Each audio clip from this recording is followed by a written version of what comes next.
And we are live. How's everybody doing tonight? My name is Anthony Brian Logan, and thank you for watching ABL Live. I appreciate y'all for being here. We got quite a few topics on deck for tonight. There's a whole lot going on. We still got this impeachment, whatever they want to call it, inquiry happening as we speak. Adam Schiff does not want to have the Republicans say anything to anybody for some reason. Pretty strange, but it is what it is. I'm not going to, worry too much about that. What else we got going on? Let me see here. Oh, Roger Stone, of course, unfortunately found guilty on all charges due to the witch hunt. You already know what it is. Should he even be charged with anything? I mean, there's been plenty of liars if he lied, which I'm not saying that he did. Hillary Clinton, Peter Strzok, Lisa Page, Brennan, Clapper, Comey, the list goes on.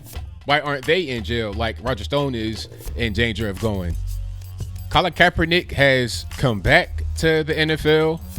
We'll talk about all those things and more on tonight's episode of ABL Live.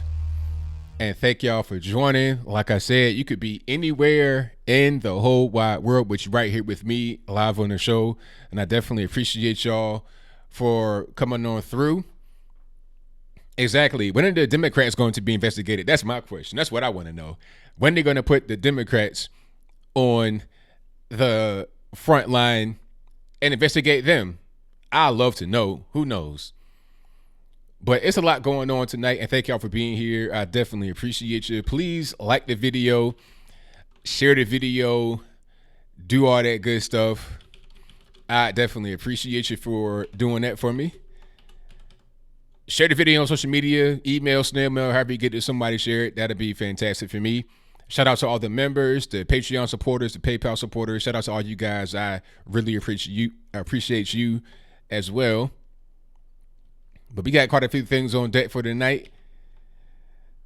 I'm going to let you guys get in here, get you something nice and cold to drink, get to eat. It's going to be a little while. If you're new to the show, this is a call-in show. We get to the calls a little bit later. I'm going to just talk about what's happening right now. Let me see what else we got. Now, shout out to Barack Obama for saying a thing that many of us have been saying for a long time about the Democratic Party. They're going way too far left. Way too far left. Everybody knows it. It's not even a secret at this particular point in time. Everybody knows that the Democrats have gone too far left. And the biggest reason why they've gone so far left is because people like Barack Obama have enabled it. They've set the stage for this to happen. Obama is talking to big time money people, the donors, people that are not going to want to endorse a Pocahontas, aka Elizabeth Warren, Andrew Yang, Tulsi Gabbard, or anybody else that's not really down with the team, that's not part of the establishment and or is too far left, trying to steal all the money in the world. People that are promising things that they cannot deliver on. They'll raise taxes to basically 100% of a rich person. And at a certain point, the donors are like, look, man, we can't just take all of this. We're not going to just give you all our money involuntarily. If you want us to donate to you, you got to, it's got to be a little bit of what they call it, quid pro quo. You scratch my back, I'll scratch yours. There's got to be a little bit of that in a transaction. It can't just be a one-sided thing. At a certain point, that's called theft. You understand? Like, if you're taking taxes from me and you're taking all of my money and I don't really get much in return, that's called theft. So even the leftist people are against the far leftists. But the problem is, like I said, people like Barack Obama have set the stage for this to be.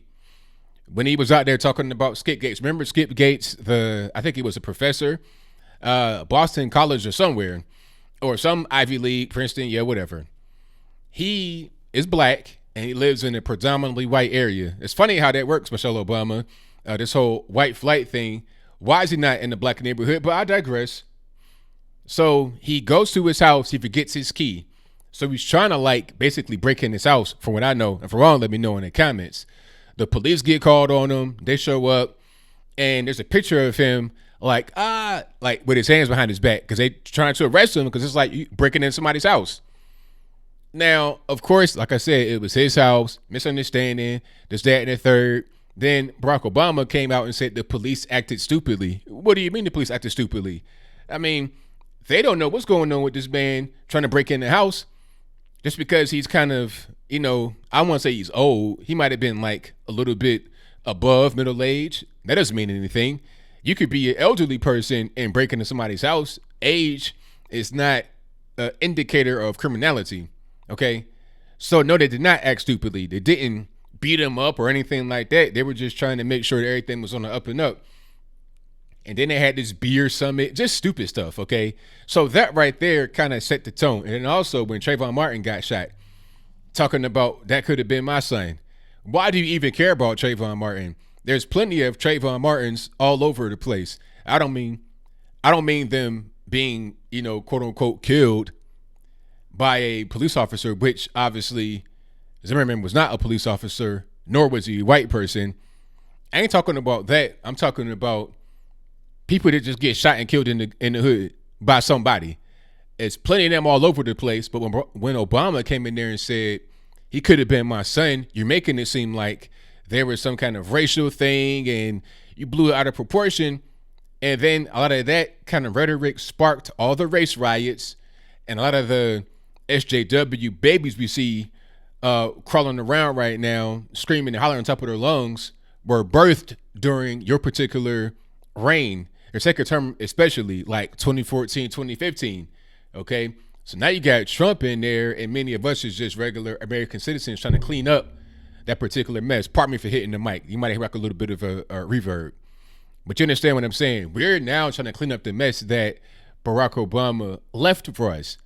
So while he's correct about the left going too far left, much of this is his fault and his friends, people like Hillary Clinton. Another one, you out there on the campaign trail talking all this stuff. The Russia investigation, another thing that Barack Obama was involved with, and the FBI. All these people that were under Barack Obama, his friends, and vice versa, are the reason why we have the SJW crisis happening right now. So shout out to Barack Obama. You made a good point about the left going too far left, but much of it is his fault. It is what it is. Alrighty. And also, shout out to Colin Kaepernick.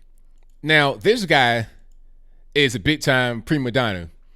He had a workout schedule for, I think, the Falcon Stadium. And he didn't go to the Falcon Stadium. He wound up going somewhere else because he wanted his own film crew. Like, it was a whole lot of dramatics. It's like, sir, okay, we're at week 10 already, if not 11. And you're talking about you want a specific place and your own film crew, and you're acting like you're Beyonce. You're not Beyonce, sir. You're more like a backup singer that's trying to get on tour with Beyonce at this particular point in time. Okay, the season is halfway over. Okay, we're almost in like the final stretch of the season. So if you get hired to a team, if you get picked up by a team, if you get signed by one of the 32 teams in the NFL, you're not going to be a starter. If you become a starter, it's because the other team has an injured quarterback that would normally start. You're going to be on the bench.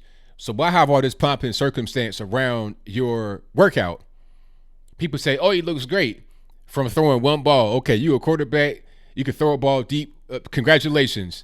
Just like all the other quarterbacks that are in the league and a lot of guys that are sitting at home in their hind parts, you got guys that are probably locked up right now that were quarterbacks in college that could throw a ball like that. So, I mean, this whole thing is crazy. And I think that it was so much attention to it because obviously it's Colin Kaepernick. That's what he does. He lives on attention. I think his income at this point is based on attention. If he's able to go out there, get some attention, he's able to leverage that into cash. That's pretty much how it is. So he goes out there, has a workout, but what will it yield? I don't think it will yield too much. And I think the reason why he had to work out is because of Jay-Z. Now, Jay-Z obviously took a big hit after he signed with the NFL. Well, he signed through Rock Nation with the NFL to produce a lot of their content. And have you seen that content they're producing? Like those little halftime shows during regular season games? Cringy at best. You got like 2 or 3 guys on the sideline randomly with a microphone just doing their song. It's like, or like a video playing. Really weird stuff, but I'll move on. So him signing that deal made him take a big hit reputation-wise. So he probably talked to Goodell and was like, look, man, let's do a workout for Colin Kaepernick. It don't matter when it is. It could be in week 17. Just whatever it is, just give him a workout, give him a chance.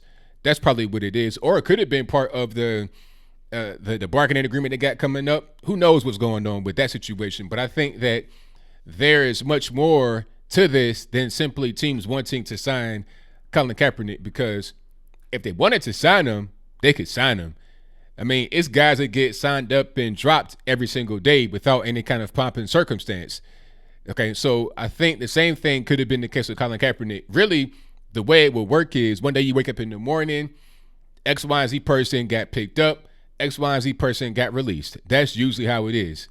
And that's pretty much all that there is to it. So we're going to see what's happening with that. Oh, now the Steelers. I'm going to talk about the Steelers. Who were they playing? The Browns? Was that who they were playing? So you had Myles Garrett. Yeah, Myles Garrett and Mason Rudolph. Myles Garrett plays for the Cleveland Browns. He is a defensive end. Mason Rudolph is a quarterback for the Pittsburgh Steelers. It's towards the end of the game. I think the Steelers were getting the high parts just totally torn apart. The game was over. They were losing, I think, by 2 touchdowns. And for some reason, they drop a play to pass or some kind of like running back screen, some kind of play that was not needed. I mean, the game is over. You're losing 21-7 Steelers, so what's the point? Anyway, they run a play. And as the quarterback, Mason Rudolph, throws the ball, like as he's getting hit or shortly thereafter, he got hit by Myles Garrett, the defensive end. Now, apparently, Mason Rudolph took offense to that. Maybe it was a late hit. Maybe it wasn't. They're on the ground. They're tussling. Mason Rudolph tries to take off Myles Garrett's helmet. He's not successful. He just kind of like tugged at it, basically. But Myles Garrett, who is 6'4", 270 pounds, a defensive end. Now, mind you, Mason Rudolph is not a small guy. He's 6'4", 230, but 6'4", 270 is a little different, especially when you're a defensive end, when your whole thing is to be powerful and quick. So Myles Garrett was successful at removing Mason Rudolph's helmet. They get up and they're swinging and this, that, and the third. He takes the helmet and swings it at Mason Rudolph and hits him with it in the head. Now, luckily, he did not hit him with the crown of the helmet, because if he hit him with the crown, oh, man, you're talking about a skull collapse. It would have been bad, potentially. He hit him with the bottom of the helmet where there's like some like slight padding. So it wasn't really a bad hit, but it was a bad hit because if a person does not have their helmet on and you hit him with a helmet, that could be that could be life threatening. So as a result of that, Myles Garrett has been suspended for the rest of the year, possibly into next year, and Mason Rudolph has not. Now, some people say that, was it twice he hit him with the helmet? Yeah, so Mason Rudolph has not been suspended at all. Some said that it's a race thing because obviously Mason Rudolph, white quarterback, Myles Garrett, black defensive end. It's a race thing. They can do it in hockey, this, that, and the third. A lot of just wild allegations. I think that they were in mutual combat on the ground, and it probably just would have been nothing. It would have been no penalty, no suspension, or nothing. But when it escalated into, I'm gonna hit you with the helmet, now you in a whole different league. When you're fighting in hockey, just, the regular way with your fist, that's one thing. But when you take up a stick and you hit somebody with it, now you did something different. When you hit somebody with a skate, or now you're talking about assault, deadly weapon, you're talking about criminal charges. Now, Mason Rudolph has declined to press charges, probably because he knows that he was involved with the fight himself. He didn't necessarily initiate it, but at the same time he did, because it was mutual combat. He got hit. It was illegal. It was a legal, not illegal hit. He got sacked by Myles Garrett just playing the game. He gets upset. They start tussling, but he wasn't the one that hit him with a weapon. So it's just a weird thing, but no, it was not a race thing. You can't take a weapon and hit somebody. In the NFL, you are allowed to assault people as long as it's part of the game. You can hit somebody, you can spear them, give them a concussion, knock them out. As long as it is a legal football play, you're all good. If it's a football play but it's illegal, you don't get any kind of criminal penalty necessarily unless it's egregious or it's recurring, like Vontaze Burfict. Vontaze Burfict hit somebody in the head, like directly, helmet-to-helmet contact. The guy was on the ground sitting. Rather than just arm tackling him, he launched with the crown of his helmet and hit the guy straight in his helmet. Okay, that could have been, again, career-threatening, life-threatening. But he always does that. He is just a loose cannon. So he got suspended for the rest of the year, if I'm not mistaken, because he always does that. If it was his first time doing that, it would have been just a fine, maybe no suspension. So you got to take other things into consideration. Also, Myles Garrett has a history of doing that. Myles Garrett hit somebody else, late hit, ended their season, maybe even the career, legs messed up. So that's what he does. Yeah, in the NHL, you can fight, but you can't go over the edge. You can fight in the NBA as long as you don't go over the edge. I saw a fight with Joel Embiid and Karl Anthony Towns. I don't think it was even no ejections. It might have been an ejection, but it might not have been a suspension or anything. It all depends on the situation. All depends on the context. And once you go over the line, taking the helmet off, hitting somebody that has no helmet on, you went a whole different direction. Just do a little, tussling on the ground, and it would have been no problem, no penalty, no nothing. That's pretty much where it should have stopped, but he took it to the next level. It is what it is. Yeah, see, Rudolph tried to take the helmet off. Like, taking the helmet off wouldn't have been it wouldn't have been a suspenseful. It wouldn't have been something that caused a suspension at all. It just would have been maybe an ejection, maybe even a fine at the most, but probably not even a fine. But once you take that next step and take a weapon, now you done did something way different. Just like I said, in hockey, you can fight. It's all good. But you take a weapon, now you done did something different. It is what it is. So, no, Myles Garrett was totally wrong.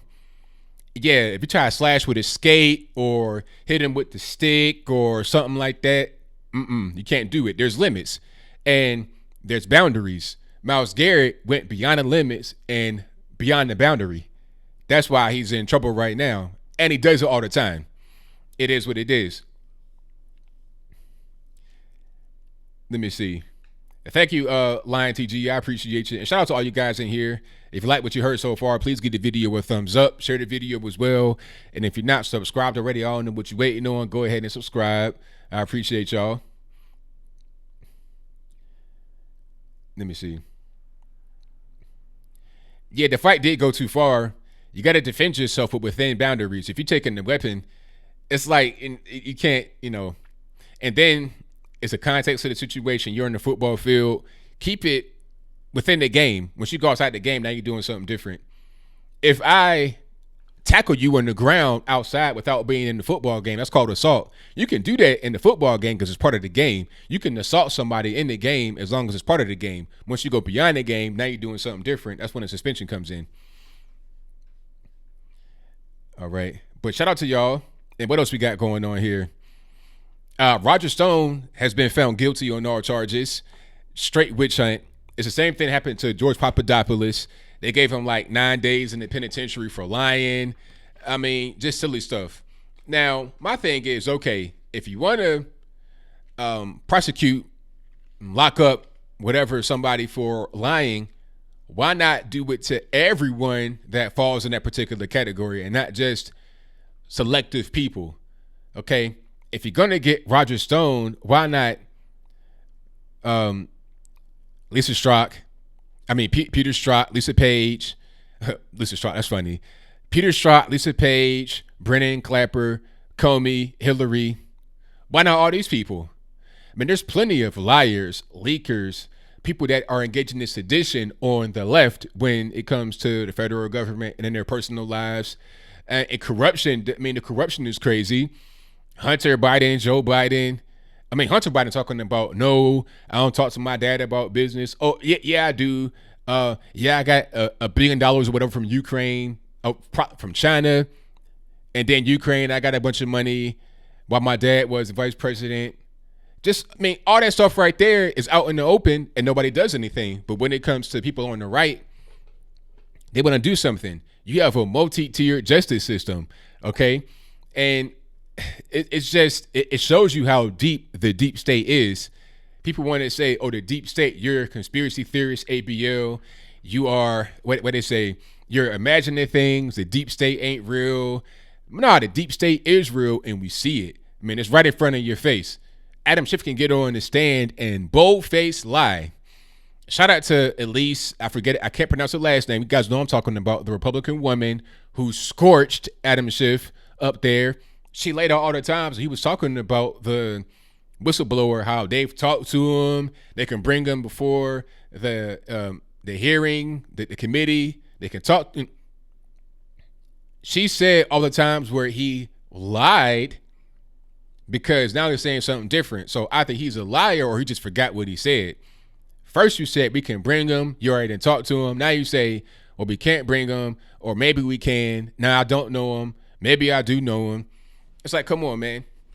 They can lie, do whatever they want to with no repercussion. But let Roger Stone allegedly tell a lie. He's facing life in jail. It's unfair. Roger Stone did nothing wrong. None whatsoever. And Epstein did not kill himself. Everybody knows that as well. And that, another thing about the deep state, you know, I know that the Roger Stone, pardon me, I know that the Epstein memes are pretty funny. The Epstein didn't kill himself, all this and that. They're funny memes, but at the same time, it's dead real. That tells you how deep the deep state is. Now they're talking about the guards and trying to get immunity, all this, that, and the third. It's like, really? For real? I mean, immunity from what? What did you do? Did you intentionally leave to let him get killed? How do you have so many things go wrong at once for a high-level prison inmate like Jeffrey Epstein? Let's review it if you don't know. Now, Jeffrey Epstein was in MDC.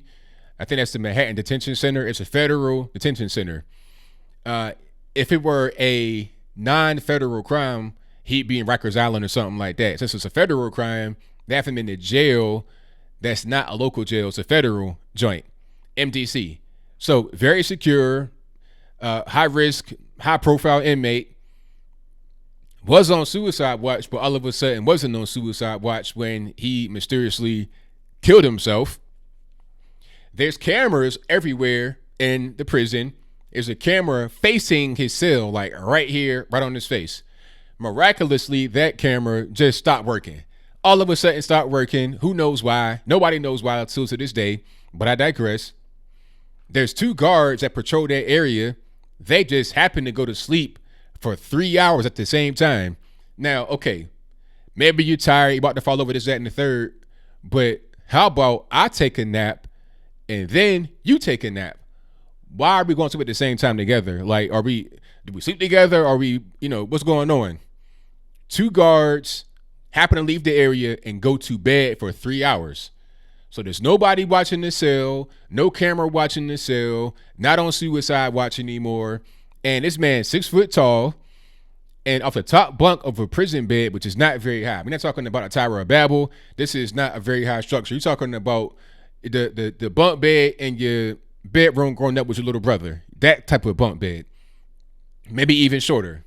So from on top of that bunk bed, you take these paper thin sheets tied on your neck, hop off, and snap your neck. And then an independent pathologist, I think that's what they call them, pathologist, that examined what's going on with his neck, said that the injuries were consistent with a strangulation, not a suicide. So you got so many different things that are wrong, evidence that points towards it being a strangulation, not a suicide, but I'm to believe that it was a suicide. Clearly the deep state's at work. or somebody's at work. Somebody didn't want Epstein to be talking about that which he knows. You know, you had Bill Clinton on the Lolita Express over 20 times. He went to the rape island he had, allegedly, with many other people. Prince Andrew, prime ministers, heads of state, hedge fund people, very powerful people that you would never really see that much, but control a lot of what happens in the world. He had these guys on his rape plane and rape island to abuse underage girls. Okay, but he just dies that kind of way. And all these things happen miraculously at the time that he dies to prevent the identity of who may have killed him secret. Interesting. It is what it is. Now, some say that Epstein is alive. That's possible. Who knows? You never know. I mean, at this point, I don't really take, I don't take anything for granted. I don't even really know what's going on. But we'll see what's happening.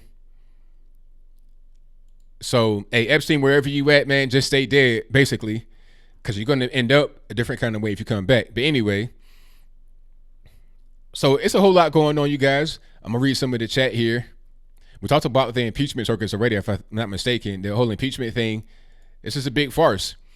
Now, the funny part about the impeachment circus is that it's only a show. The term circus is very appropriate because it won't be anything else other than the show. It won't go anywhere. I mean, whatever they're going to do, they're going to, like the witnesses are so weak, they don't have anything, even if they had something. They don't have anything. They're trying to bring up people that said, oh, I think the star witness, Taylor, people like CNN, these places talking about, oh, this is a very damaging witness. He damaged Trump with his testimony. But when I saw him, he said, well, I don't know what happened. I don't really know what happened. I mean, maybe I'm telling you what I heard from other people, basically. And they're all saying that. The ambassador, Yovanovitch, talking about, well, I don't know anything about the phone call. I don't know anything about aid that was withheld from Ukraine or if it wasn't. So my question is, okay, if you don't know anything, then why are you actually here? What is the purpose? What are you doing here? Wasting time, wasting energy? It's crazy. Let me see. So yeah, they're not gonna, it won't be any conviction. They're gonna try to get it all the way to the point where it goes to the Senate. The Democrats will vote party line. They don't care about evidence. They don't care about justice. It's all about just trying to get vengeance at this particular point. That they're trying to get vengeance and they're trying to prevent Trump from becoming the president. And they're saying it. It's not even me. Some would say ABL, you can't be floating conspiracy theories. You can't just try to say that they want to impeach him because they can't beat him. You got to just not float conspiracy theories. But they've said it. Al Green, the House rep from Texas, said, hey, if we don't impeach him, we're going to lose. He said that on TV. On television, recorded, AOC. Well, the whole thing with impeachment is so we can prevent a bad thing from happening in 2020. Well, what bad thing is that? I mean, what happens in 2020? The re-election of Donald Trump. So you want to impeach him to prevent him from being elected. I mean, at a certain point, isn't this called election interference? You're trying to prevent him from being elected, therefore using the impeachment. I thought impeachment was about trying to find some facts to convict a person of a crime or to get them removed from office. Why are you trying to say that if you don't impeach him, he won't be reelected? Should that be how the impeachment process is utilized? I think we're abusing the power of the government, quite frankly. And I think people that are just regular, everyday normies are starting to understand that. And they don't like that too much. Not at all.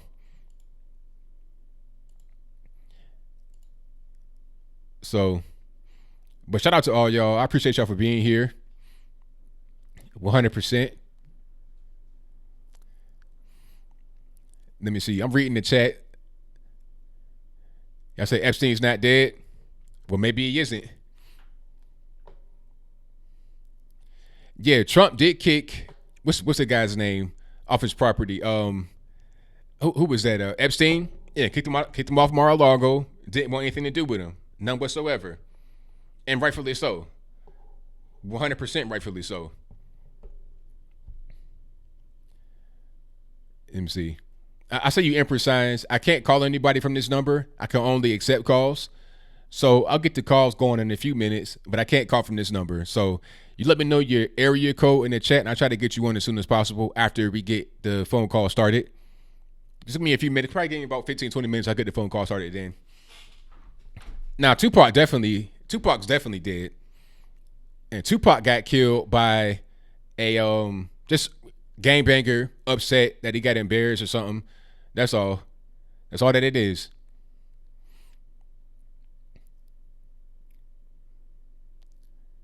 Let me see. But yeah, ain't gonna be no impeachment. There will be nothing. Nothing happen. Nothing will happen as a result. Well, it'll be an impeachment maybe, but it won't be a conviction. You know, and the media and the politicians are very crafty in what they're saying. They know that the average person does not understand what an impeachment is. So they say, we're going to impeach him. We're going to impeach him. We're going to impeach him. As if it's like removal. It's not removal from office. All it is just a trial. And when you have the trial, you got to have the Senate to convict. And you got to have 20 Republicans to actually jump ship and convict. Now, what is there to actually jump ship on?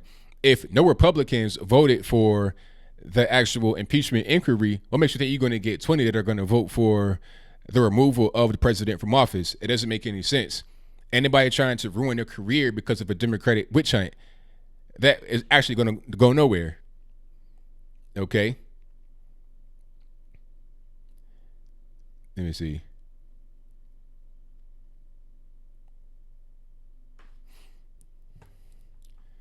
It's costing a whole lot of money, but I don't think they really care about that. Not at all. Well, thank y'all for joining. Please like the video, share the video. I appreciate you if you do that for me. Colette call. I don't know anything about Colette. Well, no. Okay. The thing about this number, it's a Skype number. It's not my phone. So it's a Skype number that won't allow me to call out. I could call out, but I don't enable that feature. So that's all that it is. Yeah, but that number I have that you see on the screen, the little ticker right here below, that's only for the show, nothing else. People call that number sometimes when I'm not on the show. It's like nobody's going to answer because it's never on until I start the show. Yeah, they're very desperate. They have no choice but to impeach. It's all they can do.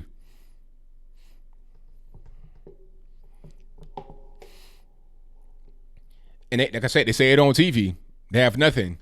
All they have is the ability to try to impeach and embarrass the president, make him look bad, drag his name through the mud.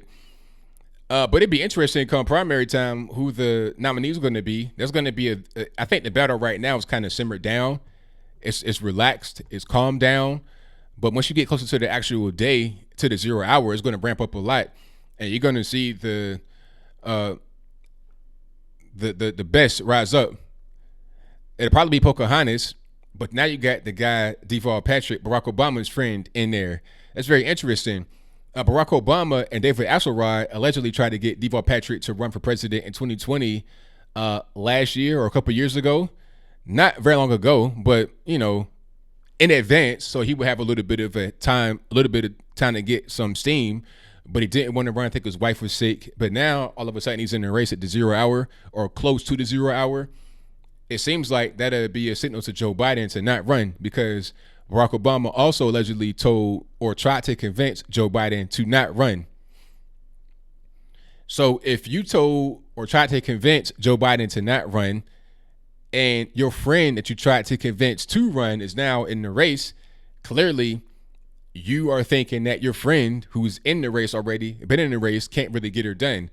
And that's not really a thing that surprises me. Not at all. It's clear that guy's not really going to be able to get it done. It is what it is. What do I think about Bloomberg getting involved? I don't know what his purpose is, honestly, because what are we really doing? I don't really understand. Like, he's not actually going to get anywhere with that. I don't really get it.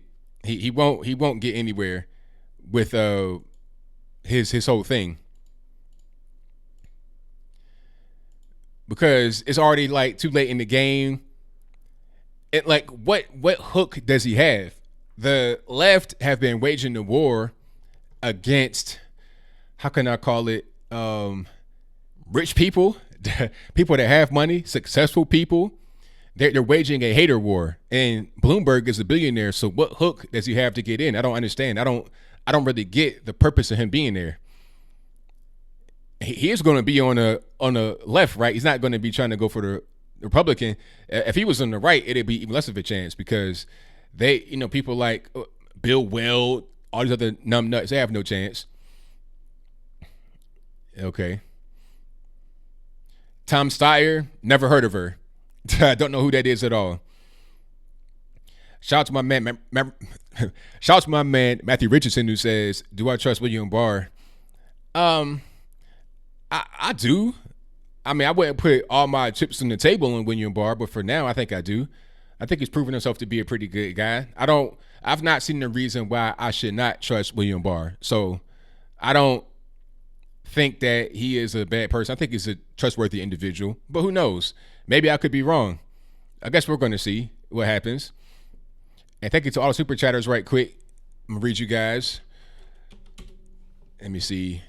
Thanks to my man Matthew for the super chat. Definitely appreciate you. Shout out to Scott for your super chat. Scott Bouillon, I appreciate you for your super chat, boss. Thank you to Angry Joker, who says, "I lost my photography business because I was a conservative, former Democrats." Wow. So how did it work? You had clients that were coming to you consistently, and you lost your clientele because of your conservative points of view? Yeah, it's unfortunate. I mean, when I was doing graphic design and I came out as conservative, I lost some people when I was, doing that back then. So I understand your pain. And thank you for your donation, man. Definitely appreciate you. Shout out to Bucolic Buffalo, who says, "Listening to ABL Saturday night at work, priceless." Hey, thank you for that, man. I appreciate you 100%. Shout out to Stacy Felice for your donation. I appreciate you. Thank you to Bucolic Buffalo again for your donation. I appreciate it. Thank you to RM, who says, "I'm Black Hispanic and I will vote for Trump." Hey, there it is, man. Hey, the more the merrier. Thank you for your donation. Shout out to Molly Smile for your donation. I appreciate you. Thank you to Joshua Perez, who says, "I donated to Trump 2 times yesterday, one for 70 and 35. Hey, there you go. That's what I'm talking about. Hey, keep them whole movement moving. I thank you for your donation as well. Most certainly appreciate you. Let me see. But there's a whole bunch of candidates, though. I mean, like I said, the primary on the left is going to be really just crazy, all over the place. Steve Cut says, "Is it Talib or is it Talib or Talib?" I think it's Talib. At first, I thought it was Tlaib. That's how it's spelled. Tlaib. Tlaib. That's what I thought it was. But hey, who knows? David Espinoza says, "What has Trump done? A lot. Lowest black unemployment rate in recorded history. Very low Hispanic unemployment rate. Women are getting jobs at a record rate. Building the wall up slowly but surely. Getting out of the Paris Climate Accord, out of the Iran deal. Getting out of the whole North Korea situation. They're trying to bomb everything. We got peace talks going with all nations on earth. Pulling troops out of the Middle East, slowly but surely again. Bucking against the establishment, because you know that you are doing a good thing when both sides are kind of getting triggered and upset and don't really. Now you know you're doing something. That's pretty much what it is, in my opinion. Maybe I could be wrong, but I doubt it. Trump has done quite a lot, and we're going to continue to do more. There's so many things. The First Step Act, he's reaching out to all people and bringing people together. There's one thing that I've seen going to these events where it's Trump Center or Conservative Center or both. People are coming together. They're unifying under one particular banner. And I really like that. Barack Obama, when he was in office, his whole thing was divide. And it caused a big problem. It caused the rift in the nation to a certain degree. You had race riots all the time when he was the president. Now, ain't no more race riots. People are coming together. So shout out to Trump. Thank you to Kantara Bello, who says Biden is unfit for being creepy, handsy, corrupt, and confused. Why give him the presidency? Very good question and very good statement. Thank you for your donation. I definitely appreciate you. I'm right there with you. I mean, the guy is all over the place. Barack Obama, like I said in the video today, he was right to try and convince Joe Biden to not run. Obviously, he is not fit. He doesn't know who he is, where he is. He's spun on little girl's hair, all on TV, talking about I'm gonna stop being so handsy. And then the very next day, he put his hands on somebody else. It's like, obviously, you can't control yourself, sir. Something ain't really right. Something ain't, the medulla oblongata ain't really clicking all the way. Supposed to be like, it ain't going all the way. I've not seen Bill Barr's speech from yesterday. I got to check that out. Michelle A says, you hear about the Russian dude who was shot illegally crossing into Arizona. I'd like to know more about that. I've not heard about that particular story. I'm going to look into it. But that proves right there that it ain't just people from Mexico and Guatemala and stuff like that coming across. You got a lot of Chinese coming across. I think they caught like 7 Chinese nationals at the border trying to cross, at the southern border trying to cross. That's the main thing that I see happening. Let me see. Now, and the thing about Joe Biden is that not only is he old, confused, and handsy, he's also just not in touch with what's happening. The Democratic Party has left him. I mean, he doesn't know it. He's trying to hold on, but they're gone. I'm not really sure where Joe Biden lands, kind of in no man's land, a man without a country. He is too old school for the new school left that want everything to go through. He is too much of a liberal for the right, even the center right. He's too much of an establishment person for the Libertarian Party. So where does he's just kind of a man without a country. So at a certain point, you got to change or just be obsolete because you have no place upon which you can hang your hat or stick your flag. You're just done. Let me see. Yeah, a hair sniffer, all that good stuff. Or bad stuff, whatever it is. MAGA challenge. Shout out to my man Bryson Gray for doing the MAGA challenge. And shout out to Jimmy Kimmel for hating on the MAGA challenge. He's a nut. Jimmy Kimmel, that is. But Bryson Gray, good dude, good challenge. I'm a big fan of the challenge. That's not for me. I'm not a rapper. But shout out to everybody that has tried the MAGA challenge and has done it successfully. Big up. Thank you to Joshua Perez, who says Minnesota's 10 electoral votes goes to Trump. We'll see. There's gonna be something. Who knows? LC says man without a brain. That too, man without a country and man without a brain. It makes a lot of sense. Yeah, Joe Biden was simply just a guy that was there, a personality. He doesn't do anything, and he wouldn't do anything as a president. He's too old. They got to have some more youth in the Democratic Party, but also they got to have somebody that's more of a moderate person. They got youth with Tulsi Gabbard and Andrew Yang, but they are too radical for the Democrats. The Democrats, quiet as it's kept, want war. Tulsi Gabbard does not, so that just makes her not a person they want to have on stage. Andrew Yang is a communist, basically, wanting to take a bunch of money from people and give it back to them, and it's called communism, so he's not going to be successful doing that. So they got to have more young, moderate people. And Pete Buttigieg, we're not ready for very young. He's like my age, very young and gay. It's just kind of a weird combination for a lot of people all over the country. I don't, that's a whole different issue about gay, straight, whatever. But, a lot of people that are the higher ups, the big money people, they don't want to wager on a guy they feel like they don't have any confidence in. And Buttigieg and Kamala, who else? Tulsi Gabbard and Yang Gang, they're just not people you have confidence in. Kamala Harris is pretty establishment. She'll do whatever is told of her, but she's too goofy. And same thing with Cory Booker, also very goofy. And that does matter at a certain point. We're talking about who's going to become the president. You got to like this person. They got to go shake hands, kiss babies, take pictures. She's too goofy. It is what it is. And people don't want to vote for an unnecessarily goofy person. Shout out to my man Brandon Lewis, who says Blacks for Trump. There it is. Blacks for Trump. Thank you for your donation, boss. I definitely appreciate you. Yep. Shout out to my man Brandon Tatum. We just came from Tatum Stream. Shout out to my man Tatum. That's my brother right there all day long. Thank you, Joshua Perez, again for the emoji super chat. That's hot. I like the emoji super chat. That's something they got going on. And shout out to all the members of the different groups I got. The ABL squad, what I got, the ABL. I forget the name of them, like top of my head. But shout out to all you guys who have subscribed to the channel through the subscription button on the super chat, and also those of you who subscribe normally. Oh, I'm sorry. Like on a super chat, you can join. So thank you to everybody who has joined the channel and the subscribers.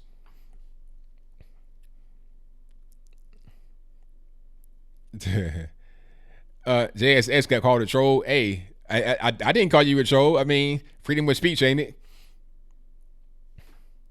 Not my fault. Yeah, Pocahontas is not going to win. Yeah, that's right, Sushi. She's not going to win the election, but she will win the Cringe Award 100%. Hey, people can say what they want. If they want to call you a troll, that's their business. I mean, and sometimes people are trolls, in my opinion. Sometimes they're not. But that's just me. That's just how I feel. Everybody feels differently. I can't control what somebody else thinks or believes. Hey, if you like these hats, shout out to Windy City. If you like this hat, boss, it's right up under the video and the carousel. It's also on my website. If you go to anthonyblogan.com, that is ANTHON by the letter B, LOGAN. Go to the shop button and take you straight there. You can get these hats and more right on the shop. And I do all my designs. I'm gonna do some more, but I've just not had the time to do more. But I will do some very soon. I might take some time tomorrow and do some new designs and put them on the store. How about that? Thank you to Sleepy 9669 who says Navajo Nation for Trump. Shout out to the Navajo. Big up to y'all. Shout out to all the natives out there in the chat and in the world, in the country. Yeah, Kamala Harris has a very spotty track record as a prosecutor in California. So, it's going to be interesting to see her try and wrestle the nomination away from other people. I think it might just come to an end pretty soon here. Might as well go ahead and drop out because I think the campaign ain't getting a whole lot of money. You're not getting a whole lot of TV time anymore.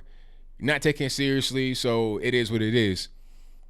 Thank you to Hound Dog who says, watching from Knoxville, Tennessee. Shout out to Knoxville. Big up to East Tennessee. Thank y'all for being here. I appreciate y'all. 100%. And I'm going to read some more, and then we're going to get to the calls. Let me see. Who's the biggest panderer or pander bear? The biggest pander bear. That's a good question. Probably, I don't know. It's hard to say. When I saw, not Kamala, when I saw Tulsi Gabbard come on stage and say aloha with a lei, I was like, come on. All right. I know you're Hawaiian, but I mean, this ain't no wedding or nothing. What are you doing with your lei on talking about aloha? You understand? So I thought that was kind of pandering. But probably, who's the biggest pander? Probably Kamala Harris at this point, because she's trying to come off as being black, although she's not. If you are 25% black and 75% East Indian, are you black? I'm not really sure. But anyway, she tries to come off like a regular everyday person, but she's not. And her track record, voting-wise, and what she did as a prosecutor will tell you that she's not a regular person. So she's probably the biggest panderer or pander bear in the field right now. Yeah, Beto was as well, but he gone. He dead. Not literally dead, but he's out of the race. Yang Gang also, but to a lesser extent than Kamala. I saw Yang Gang skateboarding through a crowd. It's like, all right, man. I mean, do I want Bart Simpson to be the president or no? I think I don't want Bart Simpson. Give me Mr. Burns, for real. Say what you want. Mr. Burns could run the company. He was getting money. That's what I want, rather than Bart Simpson. Yeah, and Bernie Sanders just himself. Bernie Sanders, before he had the heart attack, he was just on 10 volume the whole time, never changing anything. He was just himself. He's the least panderer, the smallest pander bear on stage, because he's just always himself, and he don't really care. Hair is all crazy. It's just like, yo, I'm gonna do whatever I want. It is what it is.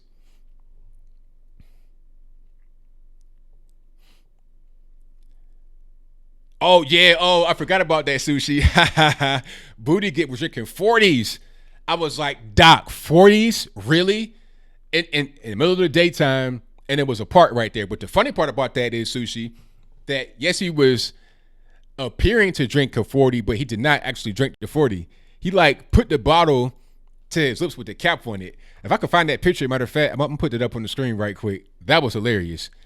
Hold on. I gotta pull that up. Booty gig. This is Samaro, because that's what it was. Now let me see. Okay, boom, here we go. Perfect. I found it. Now check this out. So you see what's going on. He's not actually drinking it. The cap is still on right there. Matter of fact, let me see if I can zoom in. He's pretending to drink a 40 ounce. The cap is still on. Because you can see the difference between what his is right there and what the other guy's is. So look at this. That's a cap on, and then look at his cap off. Matter of fact, let's do side by side comparison if I can do it. Hold on, I'm gonna zoom out. So, so this whole thing was crazy. Like I saw this, I was like, oh my goodness, what are you doing?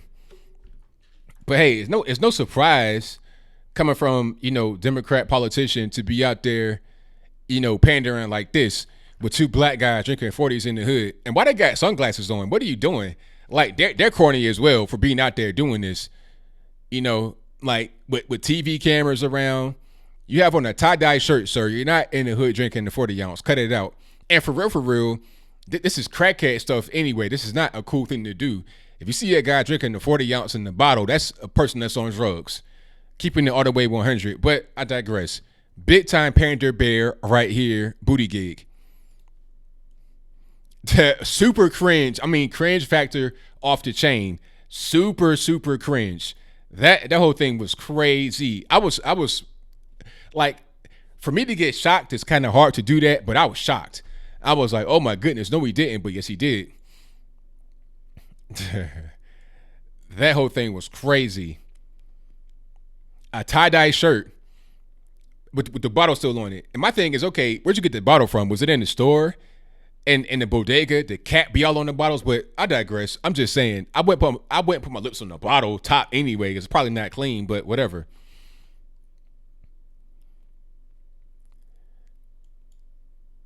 Yeah, it wasn't a 40. It was like a I don't know what that was. Whatever it was, it wasn't something that he should have. But thank you to the super chatters. Shout out to Stacy Felice, who says Biden with his corn pop story was extreme pandering. Oh yeah, Biden. But you know what? I think that he was being honest about that, but it was pandering because there was no real point to saying it. I mean, you're in the hood, so you want to be cool and down with the fellas, and you told that story. What other reason do you have other than to try to be cool and stuff like that? It was weird. Thank you to my man Matthew, who says Trump is first black president of the United States. Hey, for real, I mean, Trump had more black friends coming up than Barack Obama did. I mean, look at all the pictures of Trump with Jesse Jackson, Al Sharpton, Don King, Mike Tyson, Puff, Flavor Flav. The list goes on. He was an icon in the black community. Barack Obama, Johnny come lately, for real. But I'll move on. Thank you to Daniel Nordine, who says, I support blacks leaving a Democrat plantation. Blexit. Hey, there you go. Thank you for that, man. Definitely appreciate you. And that Blexit event was a lot of fun and very productive as well. Very encouraging. 100%. All right. We're going to get to the calls. It could have been Night Train. Yeah, but Night Train, Wild Irish Rose. Like, you would see a bottle of Wild Irish Rose outside in the park right next to an empty baggie of crack. You understand what I'm saying? That's bum juice. You see guys in the hood that, they're bums drinking that. So it's not even the cool thing to be doing that. Like, you're not, that's like rap video stuff. Once you really out there, it's not cool to be drinking no bottle of liquor with a brown bag on it. That's like you're a dope fiend at the end of the day. People like that get looked down upon. It's frowned upon in the hood. But anyway, I'll move on. My man says, is Jesse Jackson related to the Jacksons? That's hilarious. I don't think so, but funny question. All right, let's go ahead and get her done. And the number to call is 434-658-1220. Thank y'all for being here. Definitely appreciate you. Yes, it's most certainly bum juice. You drink Wild Irish Rose or something like that in the bottle. If you just if you live under a bridge, your drink of choice is Wild Irish Rose, or something like that, Thunderbird, that type of thing. I have an uncle that does drugs. He drinks Thunderbird straight from the bottle. So I already know what time it is. All right, let's get to the first call. All right, calling on the line 717. Who am I speaking to?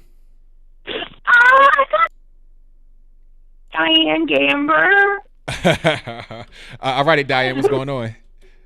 Hey, I'm going to just say it as fast as I can. First of all, I am thrilled at you, BCP, Kevin, Candace.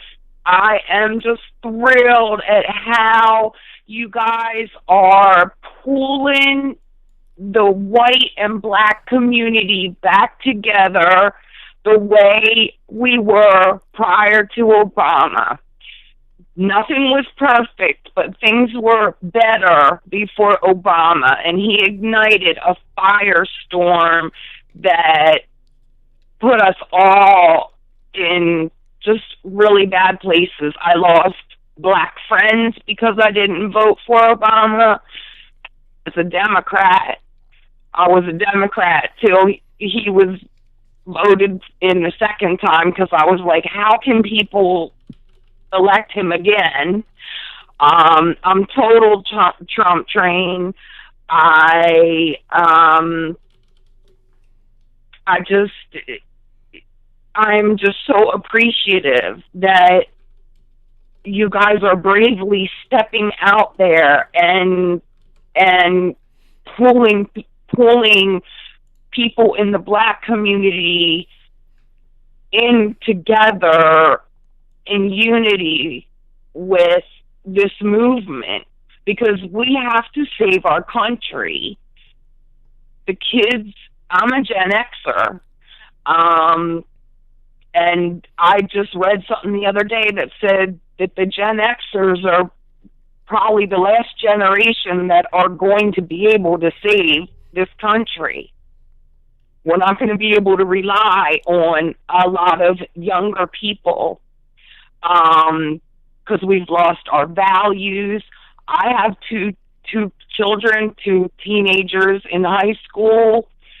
They're going through it. They're biracial, and they have been indoctrinated, even in a Christian school, a private Christian school that I pay for them to go to, so that I could keep them more on the conservative tip with me, but they don't want to hear anything. They believe all the left lies, and it's tearing families apart, like as in my case. But at the same time, I'm glad to see the reunification of blacks and whites and the Hispanics coming in on it, and people putting their foot down and saying, no more, no more. These people have gotten away with it too long. I love Candace coining that, we're coming off the Democrat plantation. I've sent my kids YouTube videos of you and BCP and Kevin and Candace, and as many views as I can. I mean, I send them white people too, Hispanic people, because I just can't let them be lost in that craziness. Do you know what I mean? I hear you. I love my kids, and I know everybody else loves their kids. We can't let them get lost in this. We can't let them try to clean up this mess, because we're not going to be a United States anymore. We're going to be a third world country if things get taken over by the left. Imagine AOC as president. You don't want that. Sake. Yeah, you don't want that. Lord help us. They don't know. They're a bunch of crooked, evil people. And with this impeachment process, and I also have to say thanks to Q for putting information out there, because a lot of people wouldn't know what's going on. We're woke. You know what I mean? The left has been walking around saying, oh, we're woke. No, we're woke. We're woke. We do have the upper hand. We do have the upper hand. And I totally believe in Trump. I'm 100% behind him and everything that he's doing. We need to get that wall built, because I want my kids to not have to compete with, I mean, it's already in my town. I can't even go get a job for my county or my city, because on the requirements of the job must be bilingual. So I'm automatically discriminated against because I'm not bilingual. Right. But nobody does. Like, we're all being discriminated against that way. That's right. Blacks, Hispanics that were born here, second or third generation, where they're not speaking Spanish or any, because there's like a slang version and the formal version and all that, you know, Asian people, we're all being discriminated against with that. And these people are coming in and taking our jobs. Those jobs are for my kids. I have a senior in high school right now. I hear you. And I hear you. I don't mean to cut you off, but I got a lot of calls on the line, so I'm going to try to get to I know. It's easy for people when they get on. They're probably like, blah, blah, blah, blah, blah. But I'm so glad that I got on, and thank you for everything you're doing. And I just really appreciate you, and keep it going. And we're going to get through this next election, and Trump is going to have a second term. All right. Thank you for the call. Definitely appreciate you. Thank you. Bye-bye. All right, shout out to the caller. Most certainly appreciate her. And thank you all for joining. The number to call is 434-658-1220. Let me get to the next one here. Let's go 607. You're on the line. Who am I speaking to? Yeah, good evening, ABL. This is Chuck calling from Jayville, North Carolina. All righty, what's going on? Everything's going well. ABL, I have to ask you, or mainly what I want to call you about is Epstein situation. Yeah.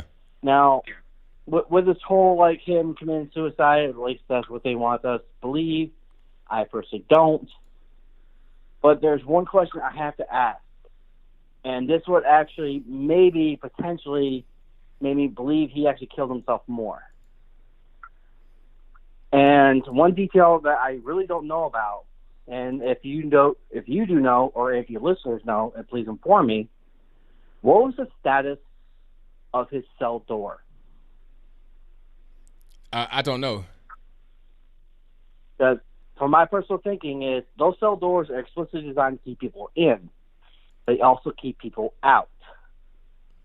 So if the cell door was completely wide open, which I don't know the SOP of the prison, or if the cell door was locked or closed and locked, who has access and capability to enter said cell door? Well, I mean, it's got to be the guards, right? Yeah, that would make me think that. Or like maybe some sort of like floor supervisor, or I part of my ignorance, I've never been inside of a prison. I'm only speculating here. Any of those, unfortunately, maybe your listeners may unfortunately experience that situation, maybe can inform us better. But, I mean, that right there is my number one question, because nobody has ever mentioned anything of the status of a cell door or his cell door. I mean, the thing is, I mean, you could have anything that happens because, I mean, once you dealing with some deep state stuff like that, the doors and the security and the key, it means nothing, because all that can be accessed if it has to be accessed, because at a certain point, the door can be opened. So if there's a request, Deep state operatives, they come in and say, hey, we're going to go ahead and do this. So or it might not even say it. They'll just do it. And nobody will know. It'll be orchestrated in a certain way to where it'll just happen, and then nobody will really understand what's going on. So, I mean, it's hard to say about some of the minor details, but all that I think we all know is that the story that they're telling us doesn't make any sense. It's too many coincidences for it to have happened that way. ABL, I 100% purely agree with you. I really do not think he committed suicide. I personally don't. But right there, in my personal mind, that would be an additional fact that really would either help or maybe unfortunately hurt their case. Yeah. Or also with that, like with the cell doors, is there any sort of like digital record? Almost everything's digitized these days, computerized, where they show like in some sort of computer log server, hey, door was locked, door was unlocked, all locked down, etc. Right. I apologize. This is one thing. So like when I first heard about Epstein, I was like, that was the first question I asked. Was like, what was his cell door like? Was it open? Was it locked? Who has access? I mean, it's a good question. We got to figure that out. We got to see that soon. All right. And as I said, I love your show, and hopefully maybe some of your other followers or correction, anyone else happen to be listening, maybe they can hopefully inform us, like give us an idea of like what their SOP is, or an idea of like help to answer that question. Because personally, that right there would be a big fact and help improving or disproving the suicide case. Right.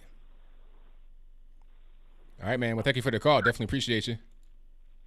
Good night, ABL. All right, now take care.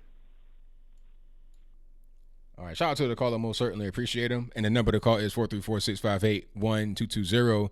It is always in the description box, and it comes up occasionally right here in a ticker that moves here and there. But let me get to the next call. Let's go to 347 in the line. Who am I speaking to? Hello? Yeah, 347. What's going on? Hey, ABL, what's happening, bro? Everything's good, man. What's happening? Doing good, dude. Doing good. Actually, yeah, I'm doing good. However, though, dude, I would like to thank you for the thing you. By the way, this is Brad. It's your Uber driver from New York City, bro. Alrighty. New York City, riding these streets, son. Listen, that video you posted of Jimmy Fallon. Is that even his name? Yeah, Fallon, the late night host. Yeah, and what he did with the whole. Not Fallon. Kimmel, Jimmy Kimmel. Kimmel, exactly. Yeah. When you posted that video, bro, I got so upset.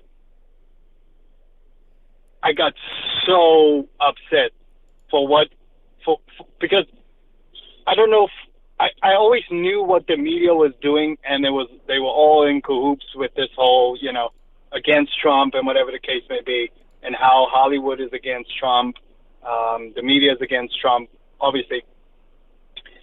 But what he was trying to paint in that picture, and knowing that obviously you were one of the people that was there, and you can attest to what happened there. So many people were there. Obviously, you guys said that you turned some people away and whatever. What he did, I've never been so offended, just as a black person in this country. The level of stupidity that these people think that we have in this country as black people is appalling, bro. It's appalling. And from that moment, when you posted that video, after I watched it, I was like, that is it. The gloves are coming off. I'm no longer holding my mouth for anything.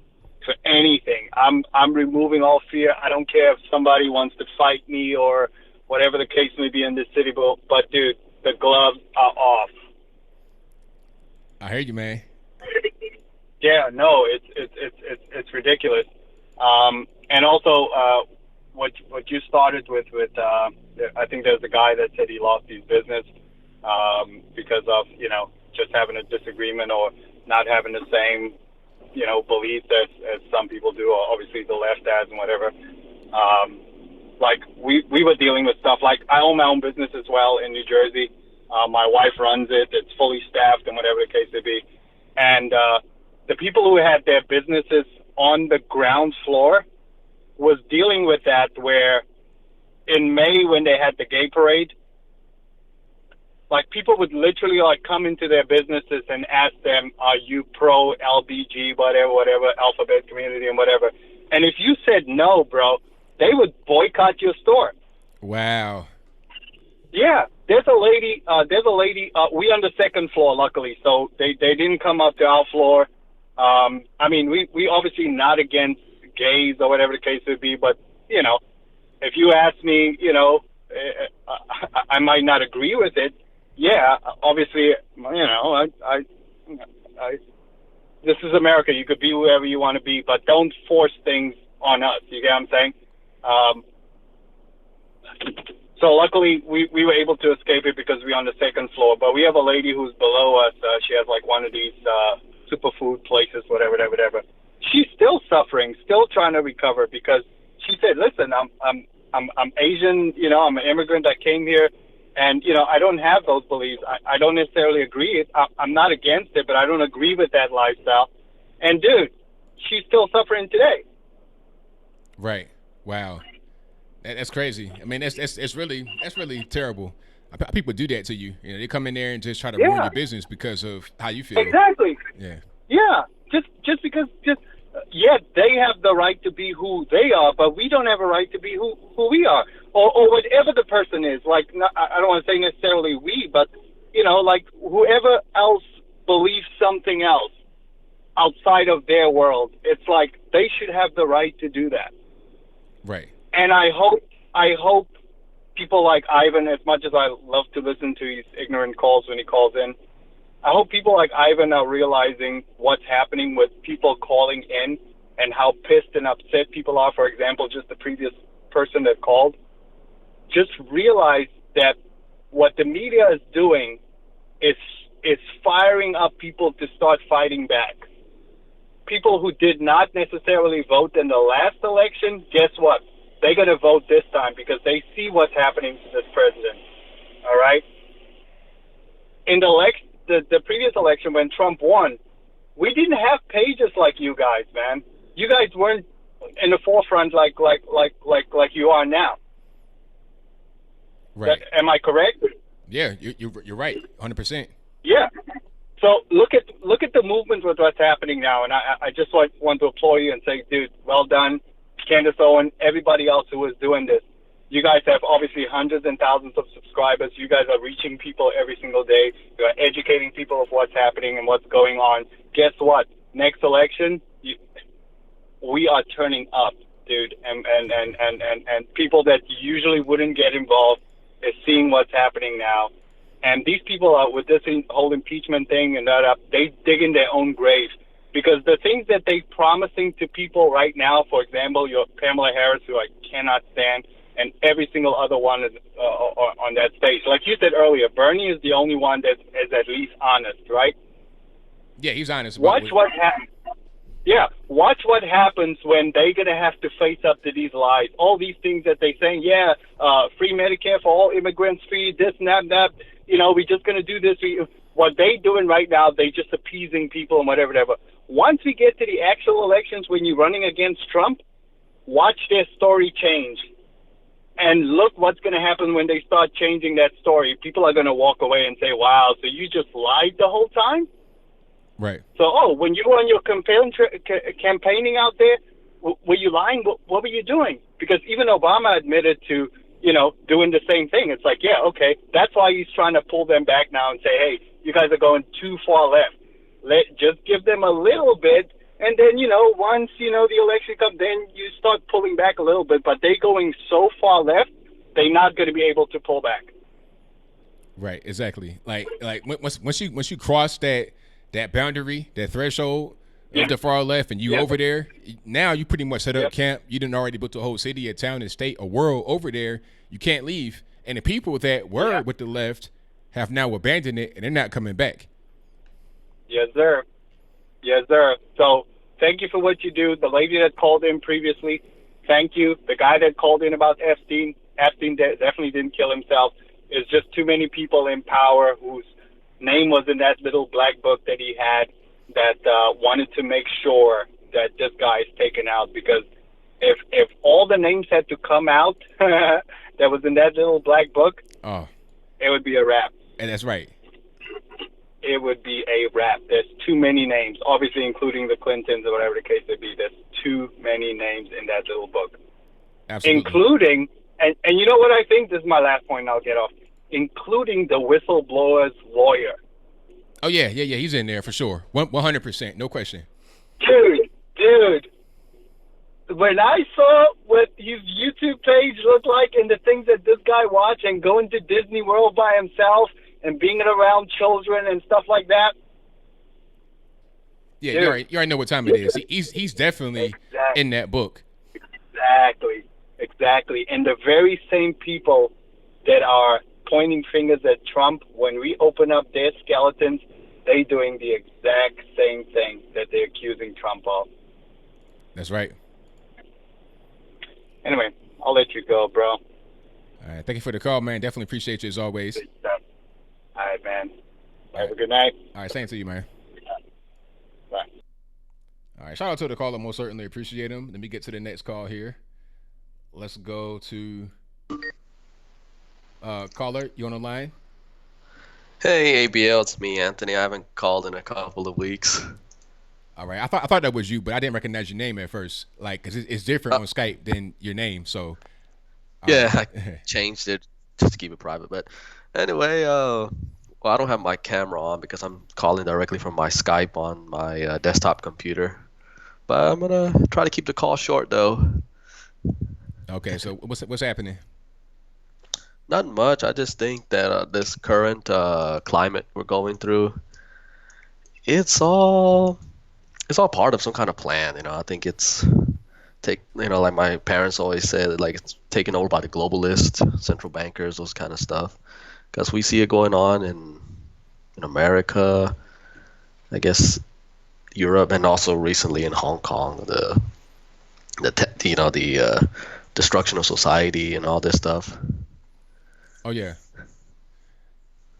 it's all over the place, and people are just trying to accelerate it day by day, and you got people that are fighting against it. It's like you got a cultural battle happening all over the planet, just on a different level. That's true. And this Wednesday, I went to see Larry Elder. He came to Houston. Oh wow, how was that? At the Houston Baptist University. Yeah, it was pretty good. He was entertaining, and of course he's always how can I say? He's always very memorizing of his story of how him and his father had a bitter relationship from the beginning, and then they reconciled. Yeah, like they went 10 years without speaking, and then he found out more about his father, and it's like he thought that his dad was just mean to him, and he was. What he found out was that he was just kind of being a crybaby because his dad really went through some serious things in his life from a young age that he didn't know about. So yeah, very good story about his life. Exactly. Just every time he says it, it's just like on script and perfect. Like he been rehearsing it. But right. Yeah, it's good. Yeah, man. So I mean, And, that's pretty much all you got. That's pretty much it. All righty, man. Well, I appreciate the call as always. Thank you, ABL. All right, now take care. You too. Bye. All right, thank you to my man Anthony for the call. Most certainly appreciate him. And shout out to all you guys in the building. And thank you all for calling. And if you're just now coming in, please give the video a like. Hit the thumbs up right up under the video. And if you're not subscribed yet, I don't know what you're doing. Subscribe right now and click that bell right beside it. Once you click the bell, you get notified if I go live or post a new video. But let me get to my next call. All right, caller, you on the line, 617. Who am I speaking to? Yeah, this is Ivan, man. Hey, I got a question for you, man. All right. Hey, how does thing works with the YouTube, man? What do you mean? Seeing like you got your audience. You give them what they want to hear, so it must be paid off pretty good, right? Like, what is your actual question? You trying to say how much money I make? Yeah, because too much work pretty good because I think like a lot of YouTubers they come with the same content. You know what I'm saying? So like it must be pretty good, right? So you got to keep feeding them with that, with the same information or with the information that you want them to hear. That's what it is. Well, I'm not that good at what I do. I just speak my mind. That's all. Oh, you speak your mind? Okay. And, you know, the thing is, see, the thing about it, what people can't understand all the time is that people actually like me. I'm a likable person, so they like the content. They like what I say. They like how I say it, and they may agree with me. Not everybody agrees with me, and that's fine. And, but you know, one thing is facts, and another thing is opinion. You know, facts you can't change. Oh no. Like I said, I just say how I feel. I just said that. I didn't say, I just, you know, this ain't C-SPAN where you just get information. You get factual information and opinion. That's what I do all the time. When you say about Jane, when you say that it's a communist because he wanted to give $1,000 a month, so that means Trump is a communist also, right? I don't understand why you say that. Because Trump is giving it subsidized to farmers, right? Nah, that ain't that ain't the same thing. Why not? Why one is a communist, but the other one is not? Because what Trump is doing is to offset the penalty of the trade war between the U.S. and China. No. So he created a trade. He made a trade war. The market respond to a trade war in a way, right? If the market respond in a way, why we have to pay those people money? So okay, let me ask you this. So that means if I live in Boston, the rent is in 1992. The rent was for a 3-bedroom apartment was $600. Now it's $2,700. So the government should subsidize me because the rent went up. It's not my fault. But why would the government subsidize it? Like what did the? I just told you this. You just answered. You just told me that Trump doing it because to upset the war with the trade. No. Okay. So the cost of living went up. It's not my fault. So the government should help me. You're having a hard time. I'm gonna give you a little bit of assistance. Okay. Trump put tariffs. Hold on, sir. Trump put tariffs on goods. Coming from China.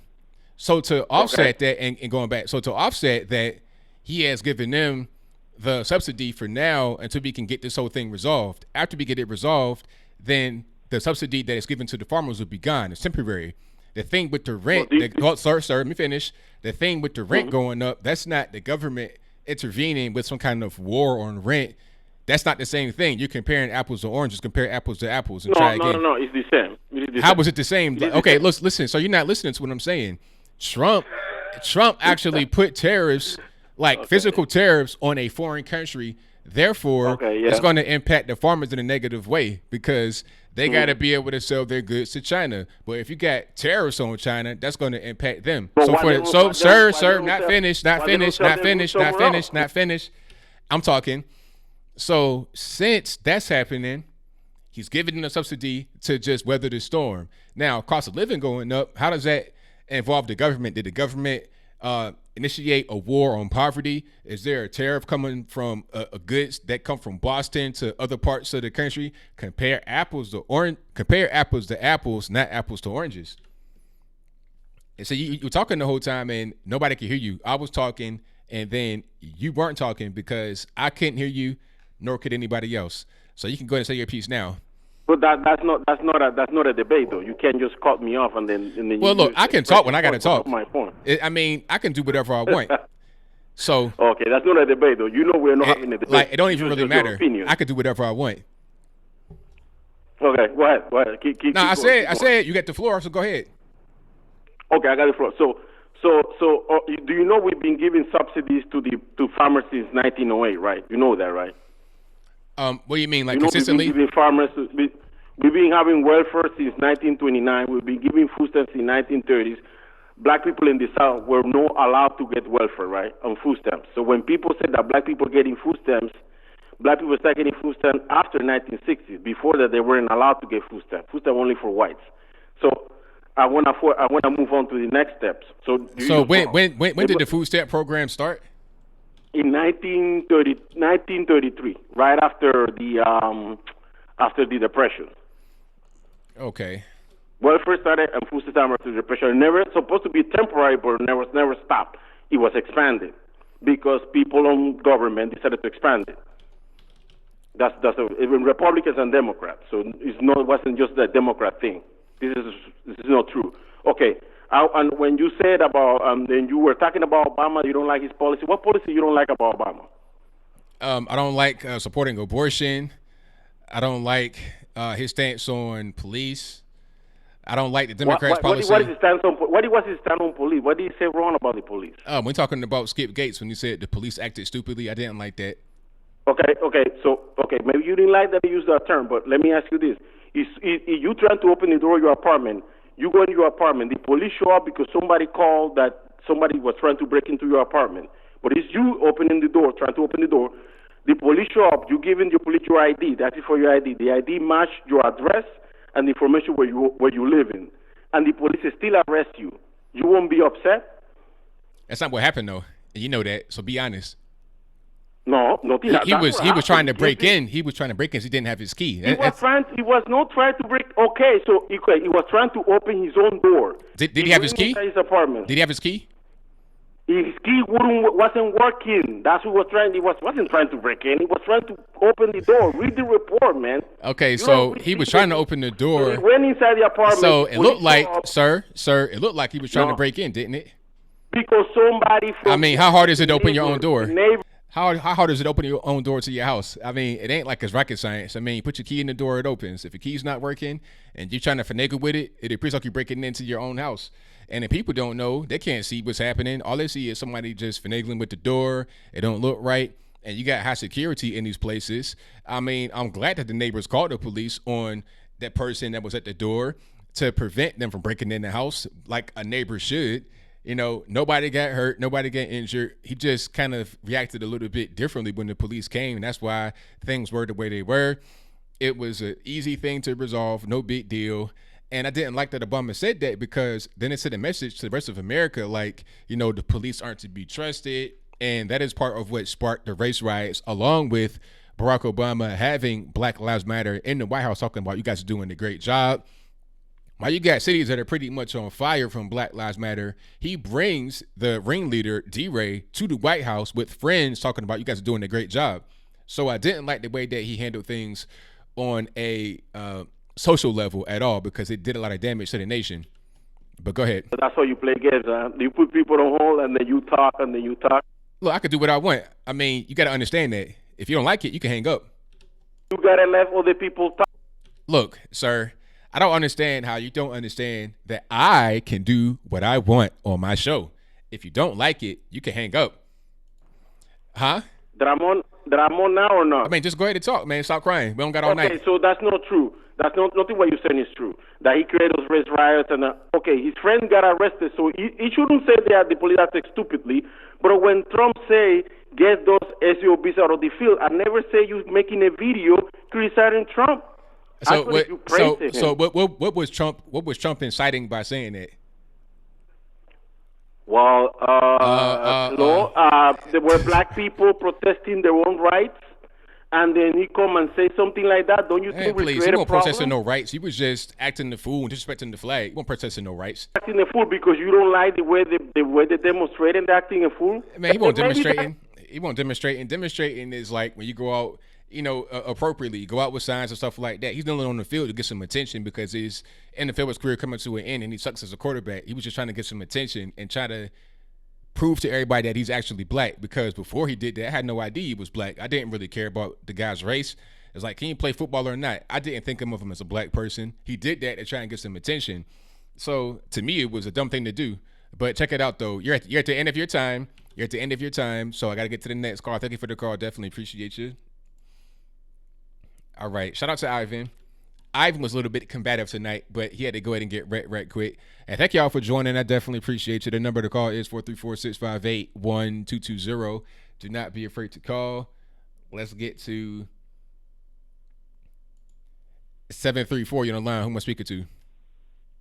Antonio. What's up, bro? What's up, ABL? Everything's good, man. What's happening? I'm from Detroit, dog. This last guy you talked to, he's an idiot, dude.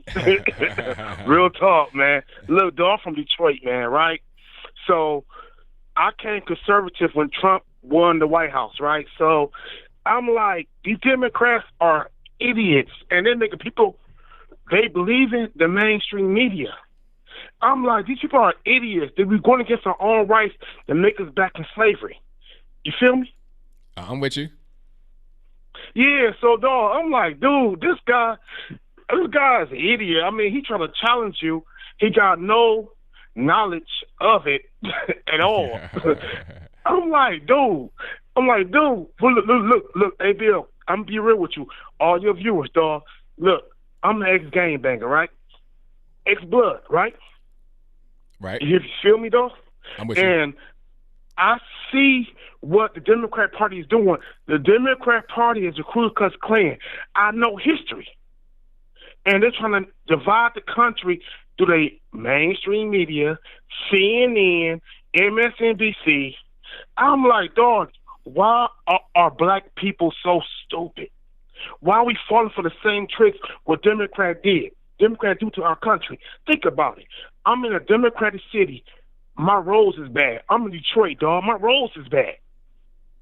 And I'm like, dog, why is the Democrats using the black vote to make them win? If black people got to wake up and realize what's going on, dog.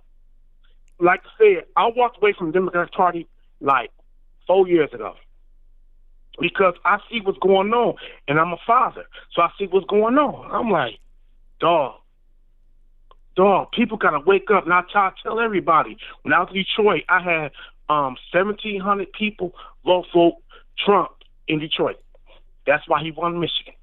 That's because I ran to the rally. I went to the rally, and I talked to my people from door to door in the projects. And I'm from the project. I'm from the dog. Projects ain't nothing. Democrats want to put us on their plantations or mental thing. So I got to ask you a question. When you're doing a door-to-door thing in the projects, what kind of reaction are you getting when you're talking about what you're saying right now? What's the reaction to you? I said, look, blood, let me tell you something, dog. Look, I'm ex-gamer. I said, look, dog, do you want your freedom or do you want to be enslaved in your mind? Because what you're doing, you're going back to slavery. These people want to put you on a plantation mentally. And they were like, dog, and so I broke it down to them, hood terms. You know how we do hood terms. Uh-huh. I broke it down to them, like, dog, do you want that for your history? Do you want that for your kids? You want that for your future? They was like, no, I want the future. So if you vote for Hillary Clinton, dog, you want that for your future. Mm. And I showed them the things. I showed them the thing what she did. She talking about us because she called us predators. I'm like, do you want to vote for this woman that called us predators? We not predators. They was like, but she didn't say that. She did. So I showed them the thing of it. And they was like, I didn't know she thought about us because they so stuck on CNN, MSNBC. They don't know. And I'm like, dog, y'all got to open up your minds. Be open mind. Look, I came in conservative. I'm not Republican, but I came in conservative because I follow what's going on. And I'm like, dude, I'm from the hood. I'm 39 years old, dude. So I've been on the block for years. You know what I'm saying? I'm like, I did not want to sell drugs no more. I left the game alone. Came conservative. Now I'm about to get my own business. I bought my own house. I bought a 4-bedroom house, dog. Nice. Because of Trump policies. I ain't going back to the Democratic Party. Forget that. Real talk. That's right, man. I'm loving that. I'm loving that, man. I love hearing stories like that because it lets me know the people, they waking up, and then once they wake up, they're able to improve themselves in their lives. So I'm loving it. Yes, and then it's coming from an ex-gangbanger, ex-blood. It's coming from me, ex-blood, gangbanger. Like, man, forget all that crap, dog. Democrats made us kill each other. Forget all that crap. I'm not with that. See, I'm from the hood, so I understand. So I'm like, dog, thank Donald Trump for getting me out my situation. Thinking from tax cuts, thinking from the opportunity zones, thinking from everything. Now my daughter is happy. We don't got to do with food stamps no more. Look, though, I was on food stamps for I was a single father. My daughter was 11 months years old. I was on food stamps all Obama years till my daughter turned like 10. Wow. And then I got off food stamps, man, and I'm so happy because I put in the work. If black people wake up and put in the work and don't want to get handouts from the big government is all about corruption. It's going to be corruption in there. Then they going for free Medicaid for all. I'm like, Bernie Sanders trying to do that. I'm like, dog, that's going to hurt 100 and some million people with private insurance. Yep. They going to guarantee get Trump the next election. Real talk. That's just real. Exactly. I'm just being real. I got my private insurance, man. I'm happy with my private insurance. I don't want no Kamala Harris, especially AOC. I'm no disrespect. She's so dumb. I don't know what's going on with her. She just lost her mind and everything. I'm like, dog, she's so stupid. I'm like, dude. Okay. I'm like, dude, why is she so dumb? I'm like, dog, that's socialist.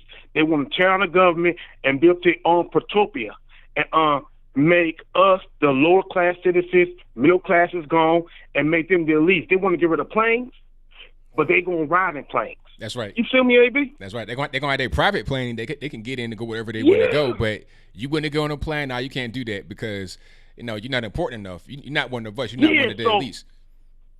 So they want that. I'm like, dog. Do you see they demolish? They want to have you be in slavery. Do y'all see that? People so brainwashed they don't even know, dog. And that's real talk, dog. This coming from an Ape gangbang. That's real talk. I'm being honest with you, dog. So AB, I watched you for a year. I will call you again when you go live again. So look at my number, Antonio. I'll hit you up, bro. All right, thank you for the call, man. Definitely appreciate you. Thank you, bro. All right, one love. All right, now peace. Bye-bye. Wow, shout out to the caller. Definitely inspiration. I love calls like that, 100%, because people, they're actually out there making improvements in their lives by changing the way they think, changing the way they live, changing the way they vote.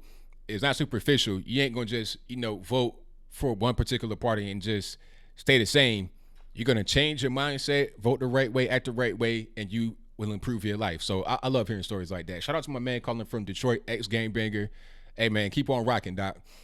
Hey, I super chat. Okay, I'm gonna read. Then I'm gonna get to the next call. Thank you to Jay Caesar. Hopefully, I ain't butcher your name, boss. Who says, "Okay, Mexican Trump 2020." Oh, Saya. There we go, Saya. I saw you say that how to pronounce it at the end. So shout out to Jay Saya. Definitely appreciate you for your donation and your words. Shout out to Cantera Bello who says, "Hey, did you see the Wayne Brady thing? Well-spoken, black, and tired of being labeled as not hood enough. Bill Maher is not right in the head." I'm not sure if I saw that. I may have, but I'm familiar with Wayne Brady and how it offends some people say that he's not black enough because he's black just like everybody else. There's no such thing as being black enough. It's just I'm black and that's it. But I'm my own person at the end of the day. I'm not defined by how I look. You understand? But thank you for your donation. I definitely appreciate you. Shout out to Andre Hatchett who says, which black public figures do you respect? That's a good question. I wanted to read that one because I wanted to answer you. First of all, Ben Carson. I met Ben Carson. It was, man, like Ben Carson is somebody I really look up to because he came from the mud, came from nothing, and I can relate coming from nothing. So he came from nothing, read a lot. I read a lot. I wear glasses, not because I'm just trying to be fancy, it's because I need them. Because as a kid, all I would do was read. And then I developed bad eyes from just having my face in the book like this all up on the words. That's why I wear glasses, because I read all the time. As a kid, I used to just read just for fun. So I can relate to his story. Condoleezza Rice, of course. Who else? Candace Owens, of course. I look up to her. People that's in, that movement. Brandon. They're younger than me, but I look up to them because I like what they're doing. I aspire to be like them in many ways. So who else? Larry Elder, of course. I did not meet Larry, but I got close to meeting him. Real close, but big fan of his. He was inspirational for me to start my channel and to really get rocking and rolling. Of course, Thomas Sowell.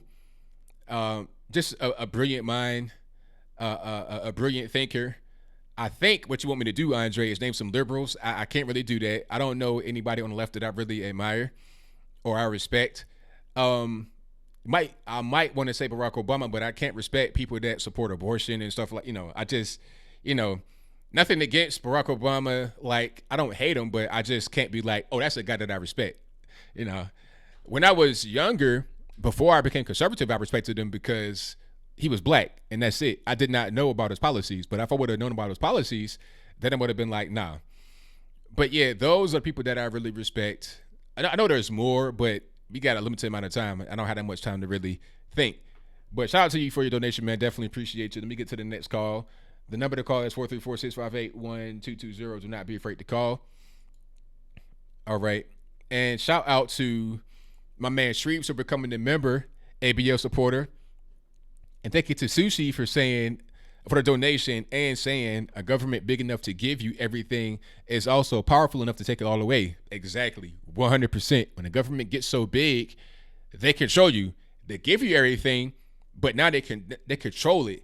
So you're dependent upon them forever, basically. Let me get to the next call here. All right, let's go 470. You're on the line. Who am I speaking to? Hello. Oh. Hey, it's me. How you doing? I'm all right. You calling kind of early. What's going on? Yes, I got to go to sleep early, Anthony. We having a gay meeting tomorrow morning, Anthony. We got us a new church in Atlanta, and we just trying to spread God's grace and mercy, Anthony. You got a gay church in Atlanta? Anthony, we got plenty of gay churches in Atlanta, Anthony. Well, yeah, that's true. I ain't even tripping. Thank you. But anywho, Anthony, I heard you was down here at Atlanta, Anthony. I was in Atlanta. Yes, I was.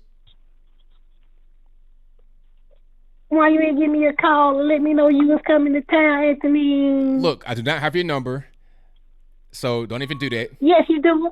You just said my area code, so said, no, Anthony, you should know. No, this is my Skype number. It only is used for the show. This is not my phone, so I don't have your number.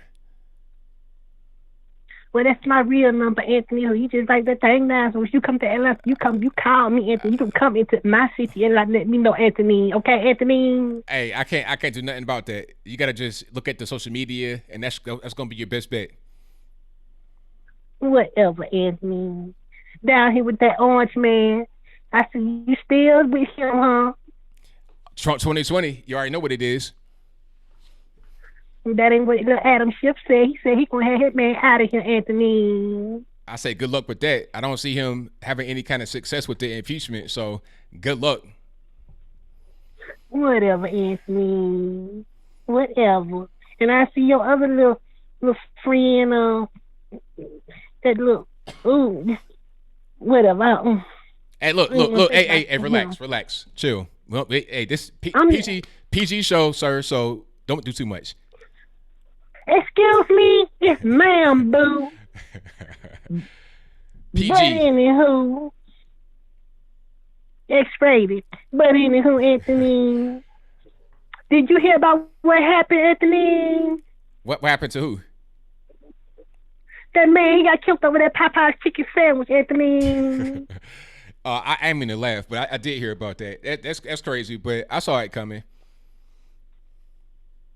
Why would you see that coming, Anthony? Because they were already you fighting. You saw that coming because he was black? Nah, they were Anthony. They were already fighting the last time. It was like it's only a matter of time for somebody to get murdered over the sandwich, and then as soon as they brought it back out, the next day somebody died.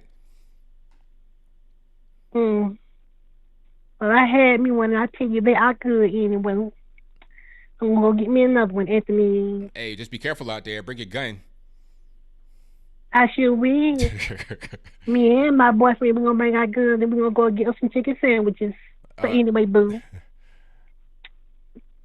Okay, what else we got? What's this other little man that jumped in the race for the Democrats? That Duval. Yeah. He's from Duval, Florida, Anthony. Nah, he's from Chicago. His name is Deval Patrick. Deval. Deval. Well, he look real cute. He just. Hey, look. But anywho, Anthony, I'm going something else. But anywho, Anthony, I just wanted to call and say, hey, I saw you in Atlanta, Anthony, and I see your little nice red hat. We the people, 'cause we the people too, Anthony. Well, hey, I'm gonna be doing a whole lot of traveling and stuff, so I thank you for the call. Definitely appreciate you. And when you come to Atlanta, you let me know, Anthony, so I can come over there and see you. I could have came and gave you a big hug and a kiss. Look. We ain't gonna do all that. We not look, sir. We're not gonna do all that now. Excuse me, Anthony. Why? You need to be fair even to everybody, Anthony. No discrimination, Anthony. But anywho, boo, I'm finna go, Anthony. I gotta go ahead and make Atlanta great again. All right. Thank you for the call. Definitely appreciate you.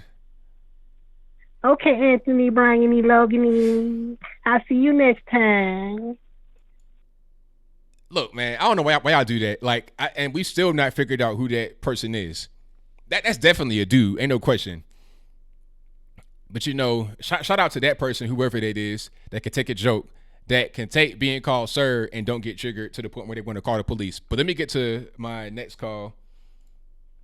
919, you know line. Who am I speaking to? Hello? 919, yes. Oh, okay. It just happened too fast. I'm sorry. Oh, it's all right. This is Amber. How are you doing? Everything's great. Can't complain. About yourself?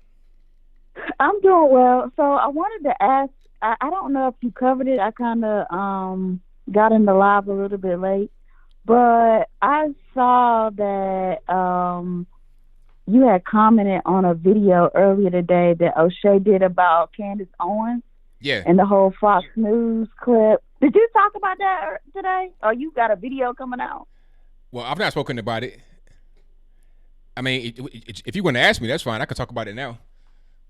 Okay, so what's really going on? Because I saw the clip and I saw some people were getting upset because I guess it was the comment that she made about when she was alive, but I guess, she's trying to say when she was growing up, she didn't experience or didn't see racism. I don't really know what the comment was, but then people started bringing up that lawsuit she had when she was in college or something like that, and how she won money. She was working with what was it? She was working with somebody, and her family got money. NAACP? And and they were trying to say like she's just trying to scam, and like it's making, I don't know, they were trying to say like it was making black conservatives look bad, and I mean that's why I was trying to wait for you to make a video, because I know you was gonna have all the facts and stuff. Okay, now in the clip, what she said was that she doesn't remember all these issues of racism being around when she was growing up. Now, O'Shea said that Candace said she never experienced racism growing up. That ain't the same thing. Now, you can have an experience with racism. That's not the equivalent to there always being racism everywhere. It's like, okay, if there's one hurricane and it hits your neighborhood or whatever, and you experience that, then the same thing as having a hurricane every day. And that's what's going on right now with the racism. Everything is about race all the time. Even the most stupid things. I saw something that said, "Are peanut butter and jelly sandwiches racist?" I was like, okay, that wasn't the case when we were kids. It just wasn't. And that's what she was talking about. People just want to misconstrue it because they don't like Candace.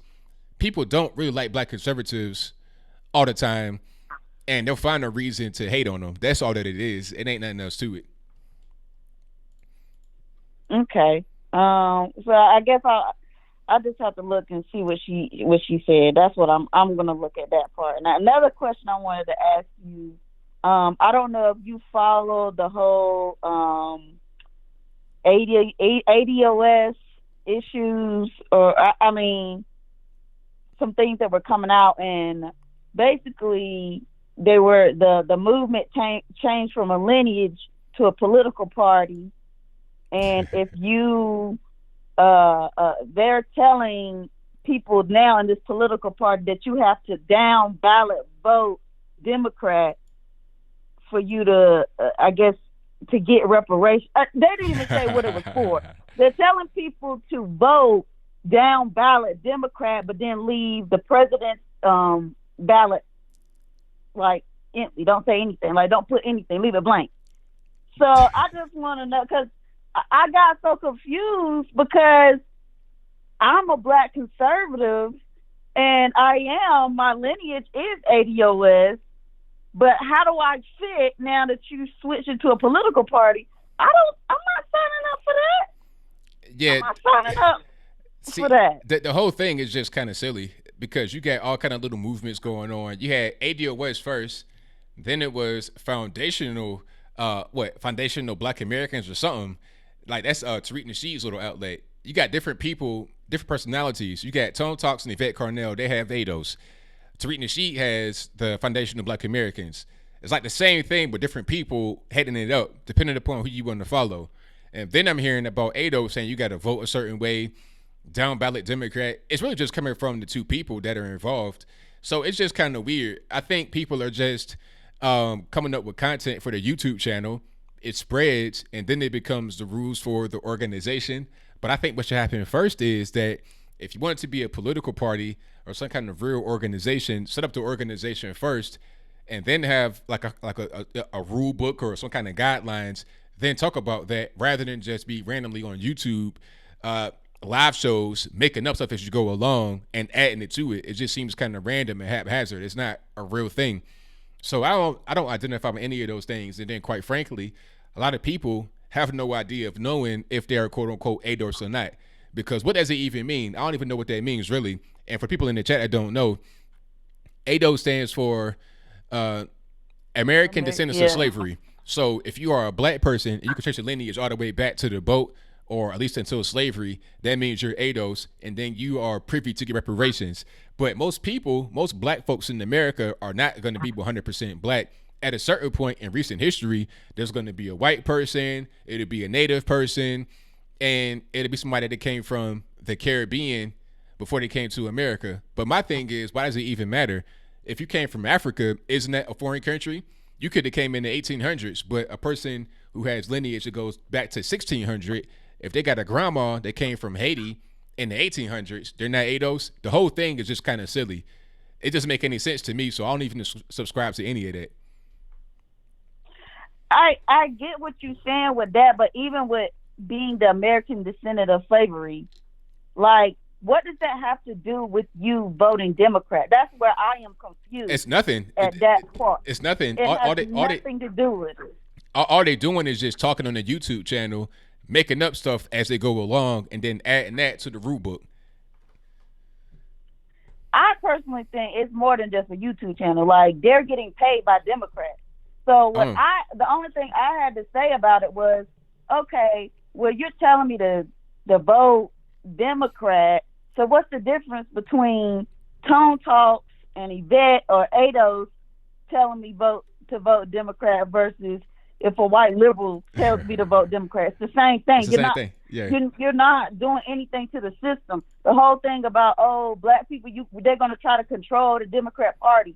How are you going to control the Democrat Party when you're like basically doing business as usual, as in still voting Democrat with no tangibles, nothing? Like, that's where I'm like, okay, what's really going on? Because how are you can have a lineage to being American descendant of slavery, but that does not make you a Democrat. So my whole thing is, you must have to be a Democrat to be ADOS. You have to. So that's why I'm no longer saying it. I'm with you. Yeah. So yeah, that was all I had to say today. ABL. Well, I thank you for the call. Definitely appreciate you. All right, bye. All right. Shout out to the caller. Most certainly appreciate her. All righty. Sweet Speaks. What's happening? Well, I think we need to talk about Scandinavia. Okay. What's happening there? Well, there was a rally today in Norway. The organization Stop Islamization of Norway. And they were going to have a Quran burning, and that's really provocative stuff in Norway. So there was a riot. Wow. So you had a now who was rioting in Norway? Well, the counter demonstrators, the usual suspects, the left and the Muslims. Okay, all right, because I'm hearing about certain things over here. People are saying that we should limit immigration to only white countries because of the fear of being overtaken by what's happening right now in Norway, but some in Sweden as well. But I'm like, okay, who are you going to get though? Are you going to get the left over there because people don't understand the left exists in Europe as well, and it could be worse than it is here in the States. Oh yeah, I wouldn't go with the only white countries policies. I would go with, well, I don't want people with ideas that people have ideas that will make them unable to assimilate. I wouldn't like them to come, and they can be white, they can be black, they can be brown, they can be yellow, they can be whatever. I mean, Islam is obviously incompatible with Western civilization, and I would say the same thing if we had a bunch of Marxist, Leninists, or Maoists coming in millions. Right. Correct. Exactly.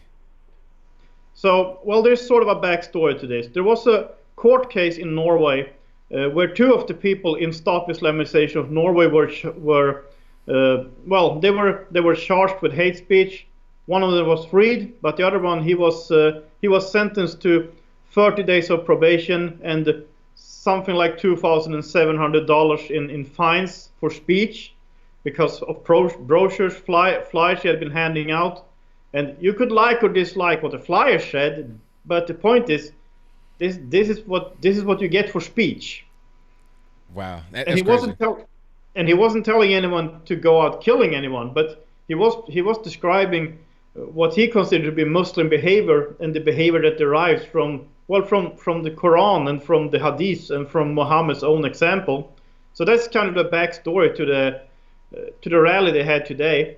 And the police actually told them they were not allowed to burn the Quran, which is actually in direct conflict with the Norwegian constitution that actually does state that you have freedom of speech.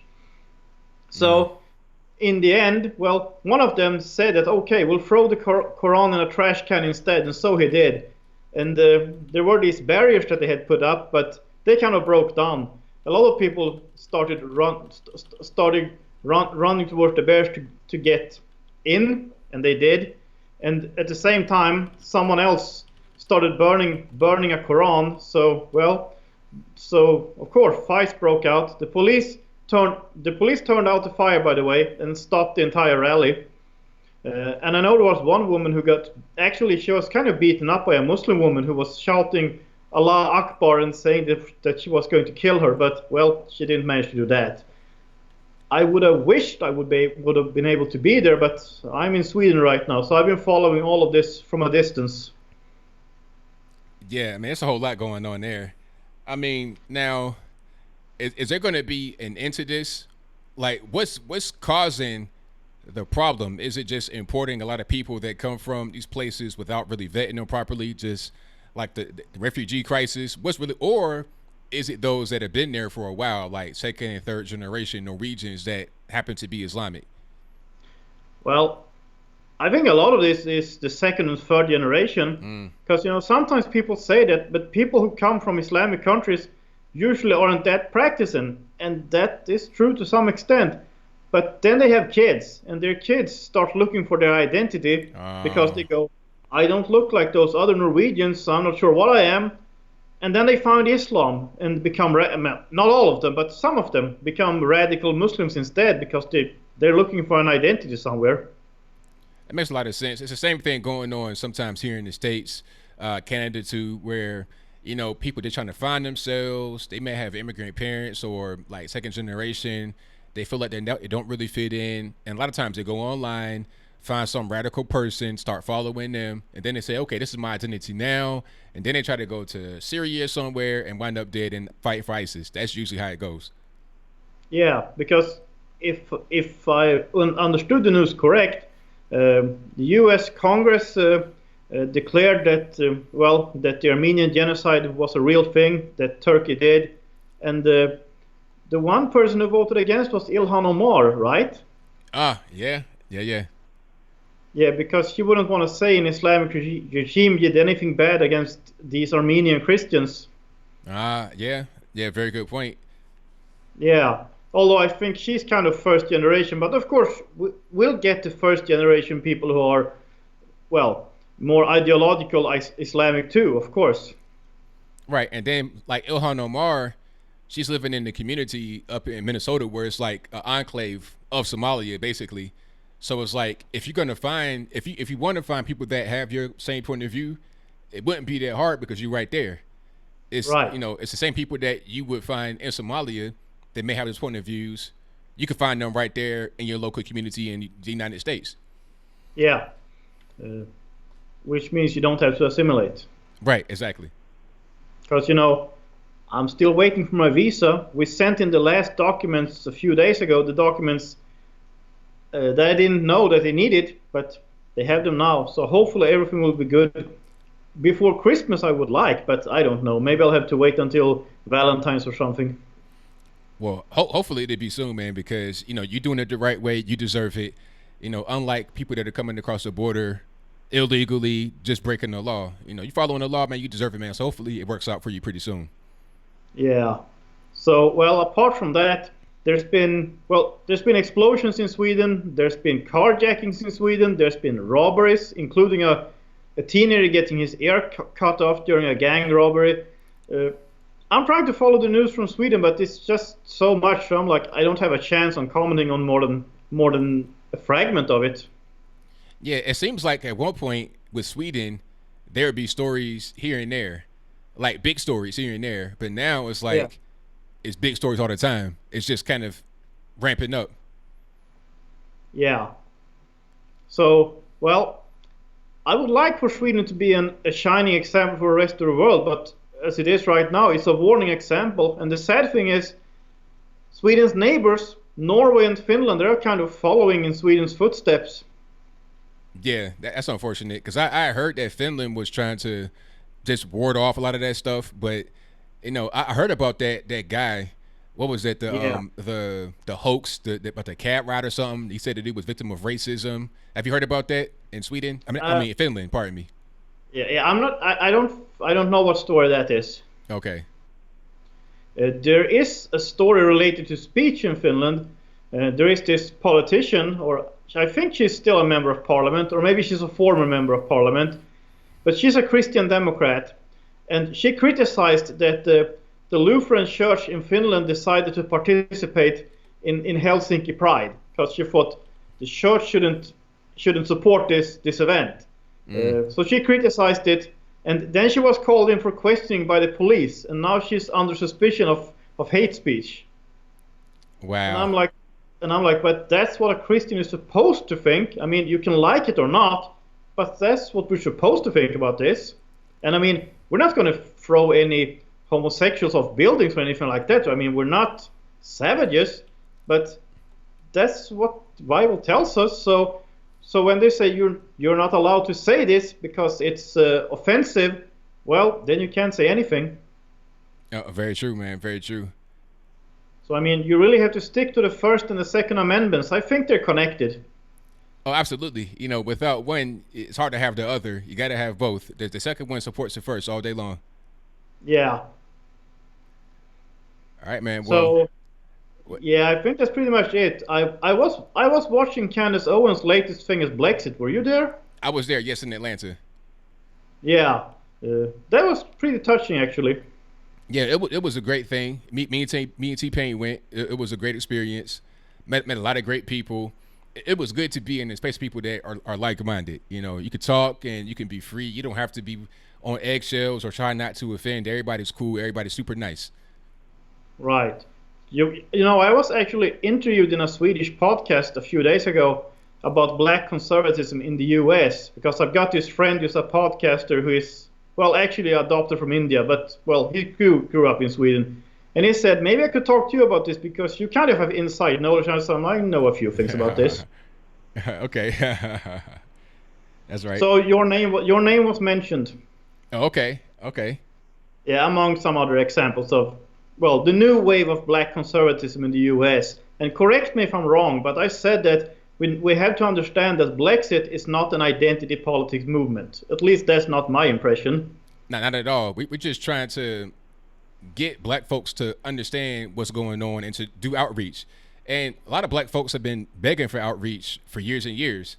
One thing I always hear from black folks when I say, when I talk about being conservative, they say, well, the GOP, they don't do any outreach to us. They don't care about us. They don't want our vote. It's like, okay, well, here's the outreach. We're here. Come on and talk to us.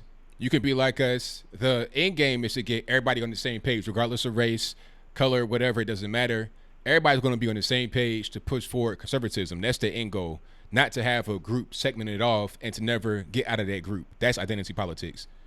Right. Leave that to the Democrats and let the rest of us, I mean, in the future at least, let the rest of us go with American values and freedom values and all of that good stuff. That's right. So that's pretty much all I've got. Do you have anything to add? That's pretty much it, man. Tell everybody how to get in contact with you.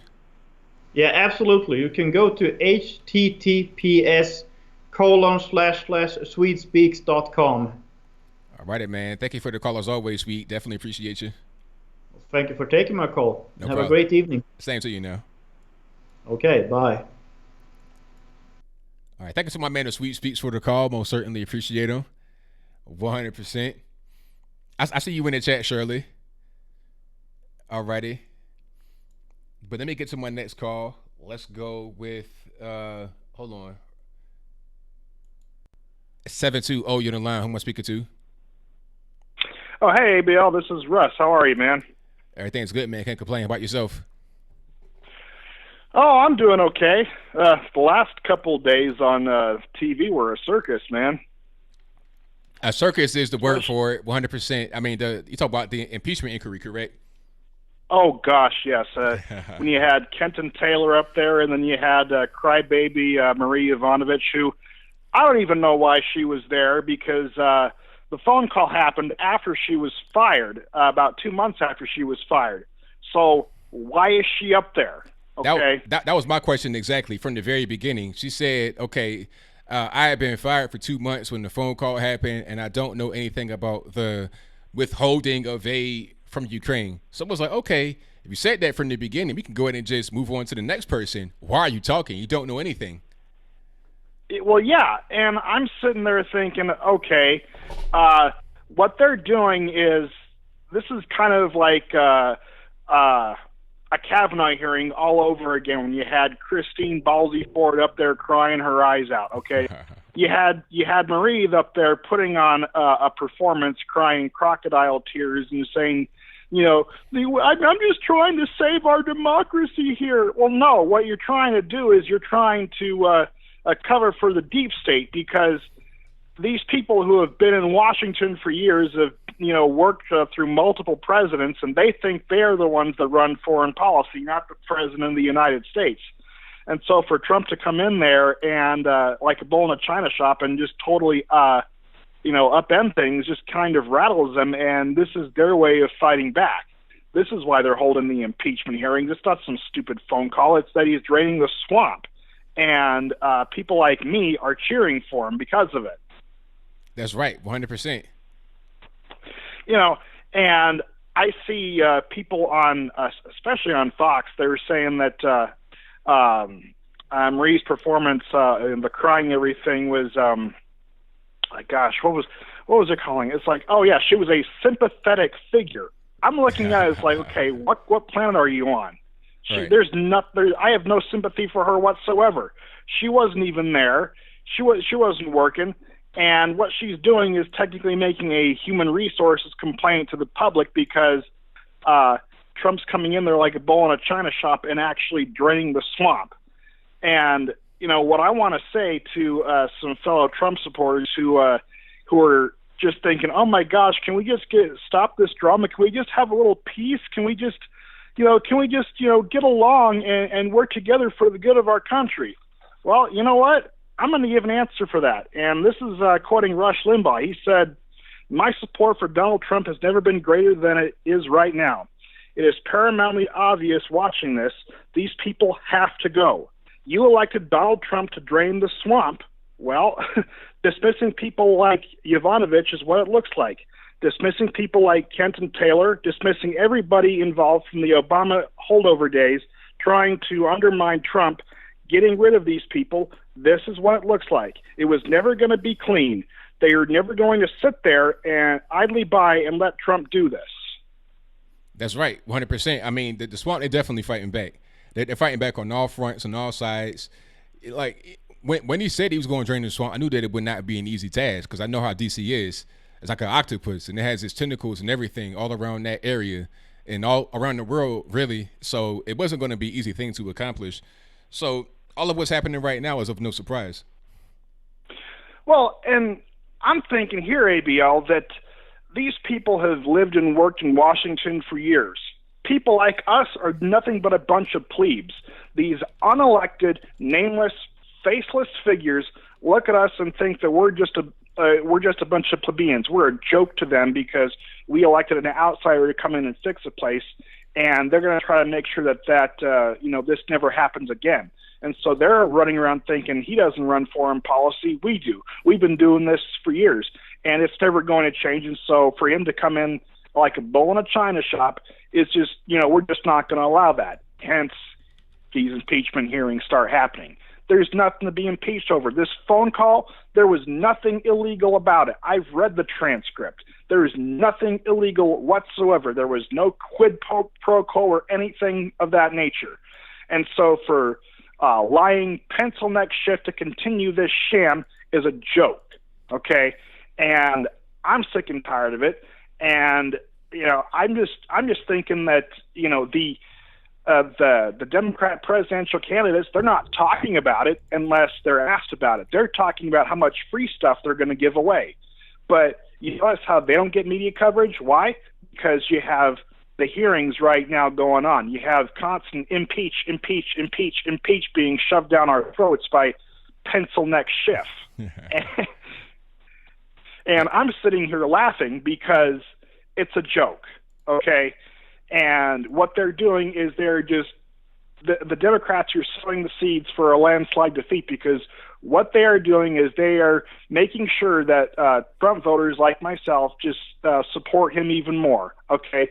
Trump's support has not waned. It's actually even growing. There are people out there that are sick and tired of this, that are glomming onto Trump, that you are never going to hear about because the media isn't going to talk about him. The pollsters aren't going to contact them. And so you don't know what's going to happen. But I'm telling you, there's a large portion of the American people out there that are just sick and tired of this. And when 2020 comes around, the vast majority of us are going to reelect him, and the media is going to just totally be surprised. And I just can't wait till the day where these leftists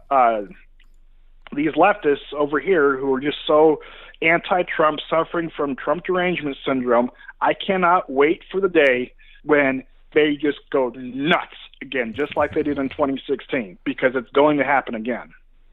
That's right, man. 100%. Well, I thank you for the call. I definitely appreciate you.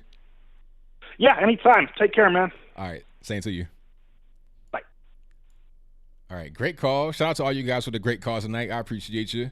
And you guys on the drill, the number to call is 434-658-1220. Do not be afraid to call. Let me go ahead and get to the next call here.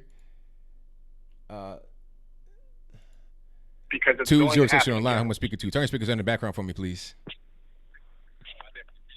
206. All right, 206, you got to be on the line. Hello? 206. Yep, hello, Anthony. I haven't really listened to the call too much before, but I just kind of want to take it a little bit of a, into the out of the ballpark with this, and I want to ask, as a pretty young person who's in college right now and has kind of grown up in a pretty, let's say, pretty liberal area inside Washington State, I've really wondered how all of this controversy that's always going on really affects the newer generation, because what I find a lot of the time is that me and my friends will hear all this, or even people I don't know will kind of be like, okay, we don't like any of this. And because of the controversy, it's not exactly who Trump might be, but it's because of the controversy around him, they don't like him. Okay, so like you're saying young people don't like Trump because of the controversy around him? Yeah, we don't. And I say we don't because I am a pretty conservative person, and I really try to oppose all these ideas I'm almost having forced down my throat inside the public school system. But I have to agree that I don't think it's very good for our future to try to not unify people as much as possible. So if young people or people that you know that are young don't like Trump because of the drama that's going on, who do you like? Well, that's one thing, is I don't really like anybody. I wish there was another Republican person that could run and would try to more bring people together. And the other thing that I hate to see is that you have all these Democratic candidates that, like you were saying with the last caller, want to give away free stuff, and that's really shiny and it really attracts a bunch of young people to it. But in reality, like we learn inside this is one thing that really blows my mind, is we learn inside all of economics classes and stuff how these kinds of ideas wouldn't work. But then as soon as someone who has some sense of celebrity status says, oh, this is going to be a good idea, they go on TV in a debate show and they say, we're going to give away all this free stuff, everyone kind of seems to forget about that and say, oh, this is a good idea, I'm going to follow them. Okay, now as far as Trump is concerned, do you guys care about policy, or is it more about just their image in the media? I think it really depends who you ask. If you ask a lot of the people that are on top of their news and they are really following what's going on, they really care about the policy, because they realize that there's a lot of things that don't work and they need to work sooner rather than later before the United States gets passed up by other up-and-coming countries. But on the other hand, and then wait, what was the one you said? It was the policy or the... Yeah, like the policy, do you guys care more about the policy or just his image in the media? Because you were saying that a lot of people don't like Trump due to the negative image in the media and what else? Just the drama surrounding him. So does that take precedent over his policy? Yeah, absolutely. I think the image I think nowadays, especially with how fast media goes around and how fast people make impressions of others before they really know them, I think images should be the number one priority before you start talking about policy and stuff. So if you have all this bad reputation surrounding your stuff, or you have these bad backgrounds or things that people can dig up about you, it's not something you want to look for. That's something like when I go out into the workforce eventually out of college, the first thing a bunch of companies will look into me is, what has this person said online before? What is this person's background? And they want to see who you are as an identity before they hire you on. So I think we kind of have to look for that more inside our political spectrum. Is when we want to appoint someone to the presidential position or into any government position in office, we just have to look at their background and kind of see, are they actually fit to do this? And unfortunately, I don't think Trump is that person. And at the same time, I don't think a lot of the Democratic candidates are that people either, because all these people have done something that they really probably shouldn't be bringing with them into such a position of power.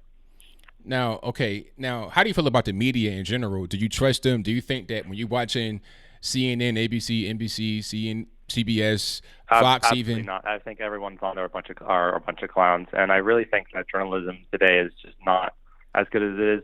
One thing that was really nice is that one of my teachers in high school, he had us pull up a lot of European news agencies. I think one of them was the German one, where it's where they're not for profit. It's something that is more government funded, so it's a lot more in the middle rather than trying to get clicks and make money like inside the States here. Because when you have something like that, everyone focuses on controversy, and so you really get these polarizing sides that don't bring people together but more drive people apart, which I think is really unfortunate.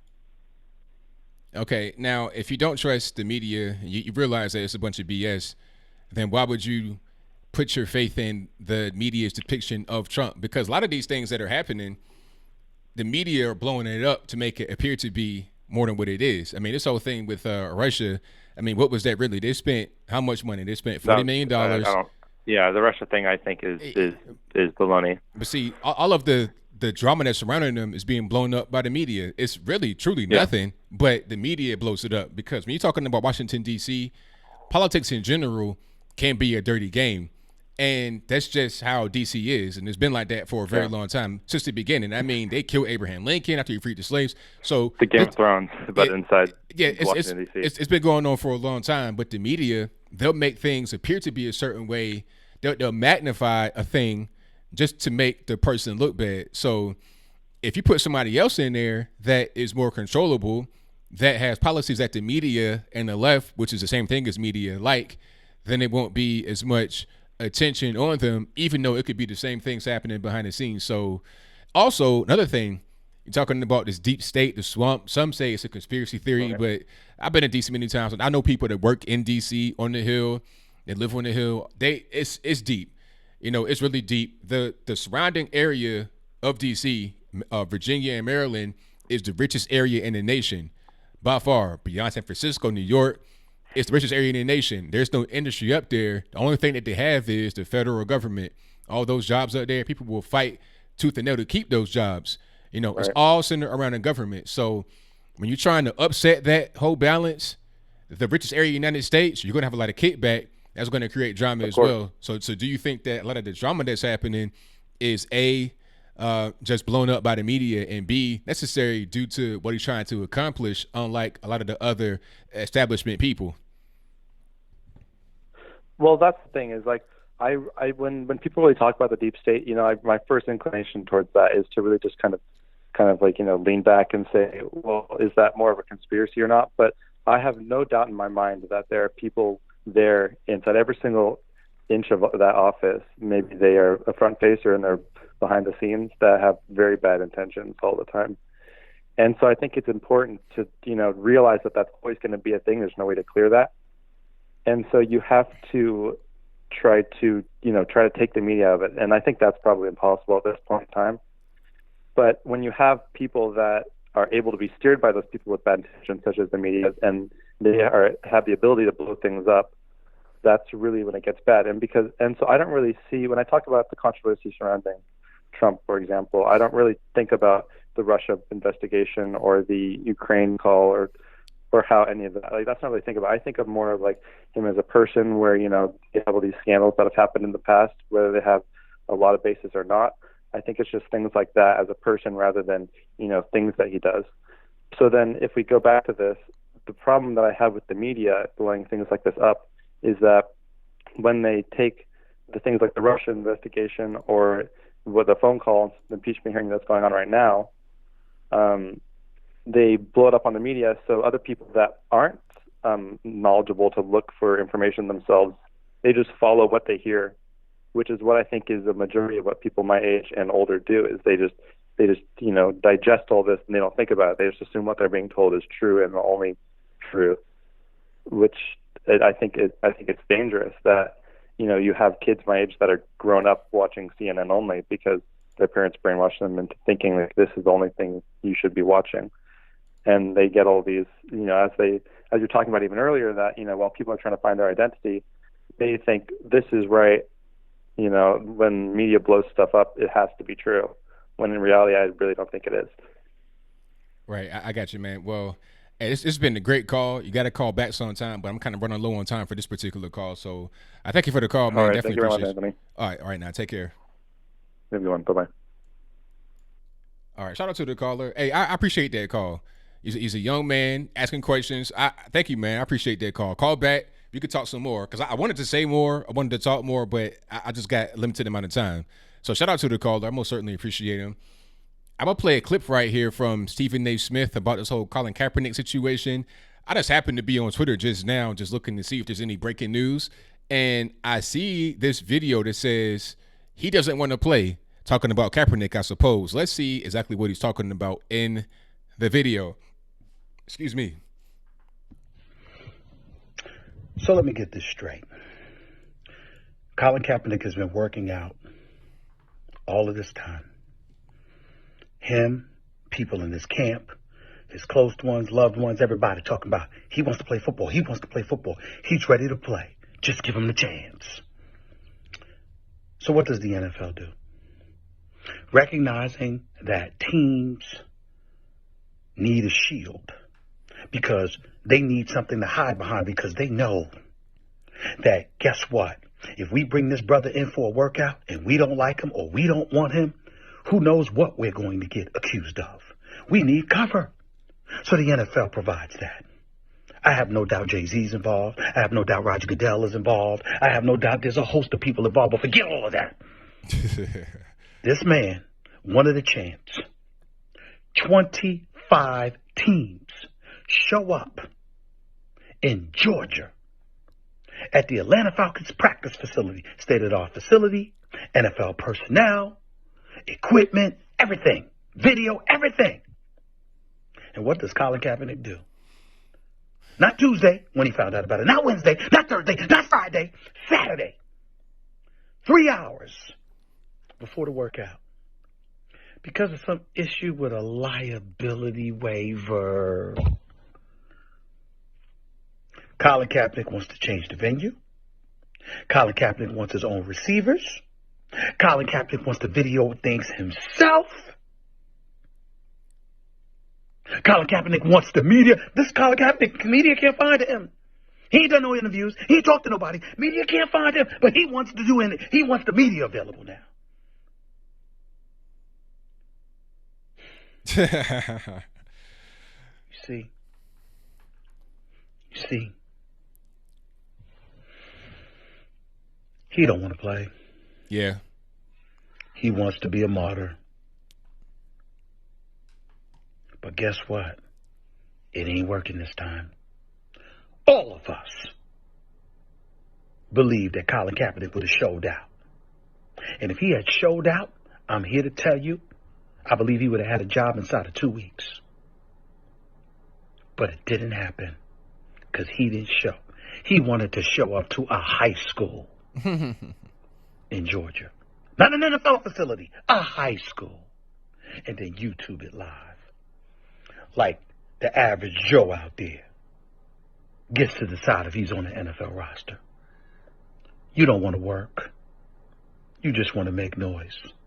And you want to control the narrative. It's over. Colin Kaepernick's aspiration in the NFL. For an NFL career. It's over. Talk to y'all Monday on First Take. Well, there you have it. Colin Kaepernick, I've been saying that. Colin Kaepernick just trying to be a martyr, trying to get some attention. You had the whole thing. You had the NFL stadium, 25 teams, everything you need, equipment, the whole 9 yards, state-of-the-art facility, all what you need right there. You trying to play? All right, come on. Work out right now. Let's do it. Let's get her done. You don't want to do it? You want to go to a high school with your own people and, you know, with a cell phone, like me streaming. Okay, you're talking about you're a multimillionaire, or you should be. You can have access to the best facilities in the world, and you don't want it. I'll move on. Let me get to my next call. All right, Jordan, what's happening? Nothing much, ABL. Yourself? Everything's great, man. Can't complain. Okay, that's good. Frenchie's Chicken got their new chicken sandwich coming out. I never heard of them. Frenchie's Chicken? Yeah, it's a Southern thing. I just can't wait for all the arguments to happen, or if it ever happens, if it's going to be as good as the Popeyes chicken. Nah, Popeyes just, I don't know. I think people kind of like, they got the memo that you can go fight at Popeyes. So I don't know what's going on with them, because Chick-fil-A, they put out new stuff and there's never any problems. You go in there, have a wonderful and blessed day. You know, how's your grandma doing, that kind of stuff. But Popeyes, you know, it's instantly about them knuckles and trying to, you know, not get beat up. Yeah, pretty much.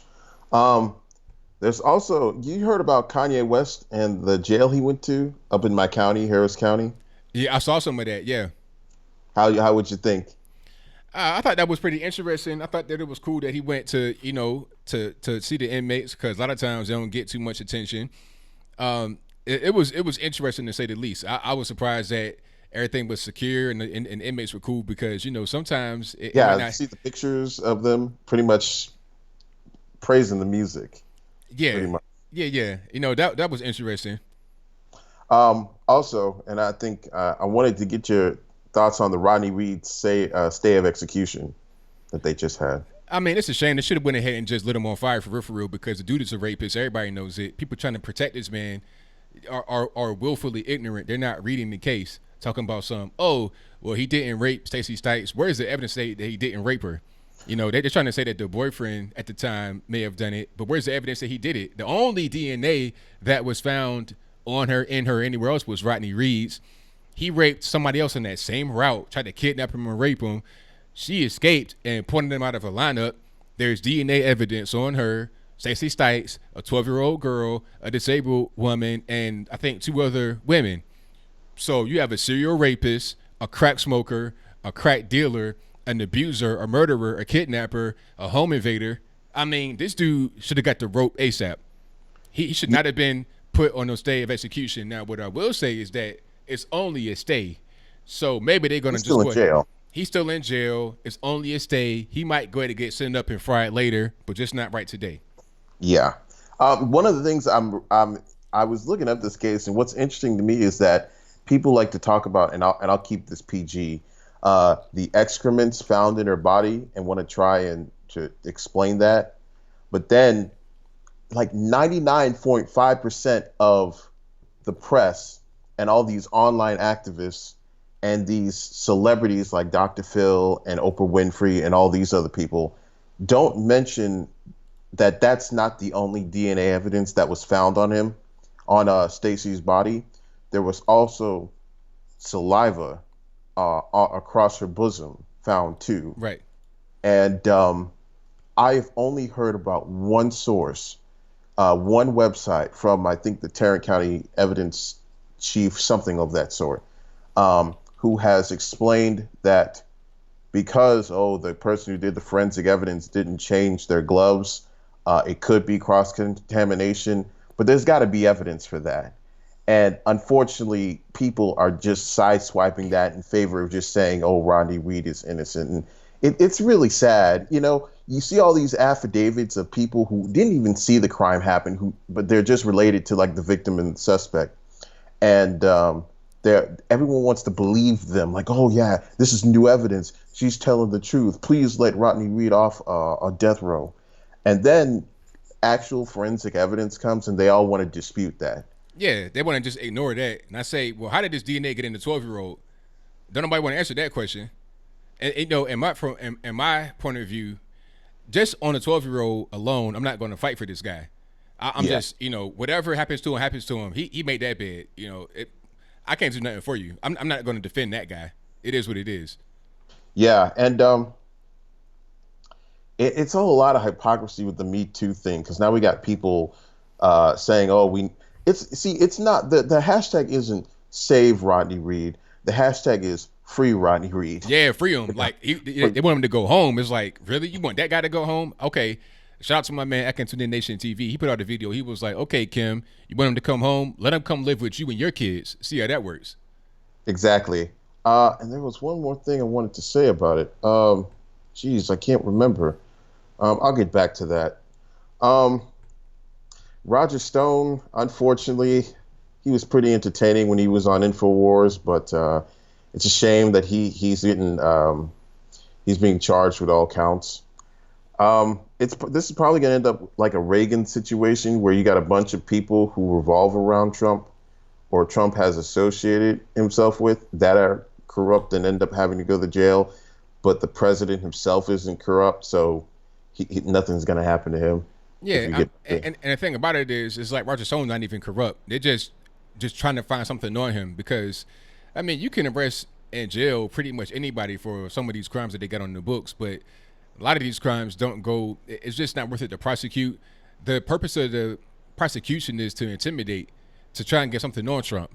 So they're trying to get on the flip, so they don't got to go to jail. But there's nothing to actually get on Trump, so nobody has flipped.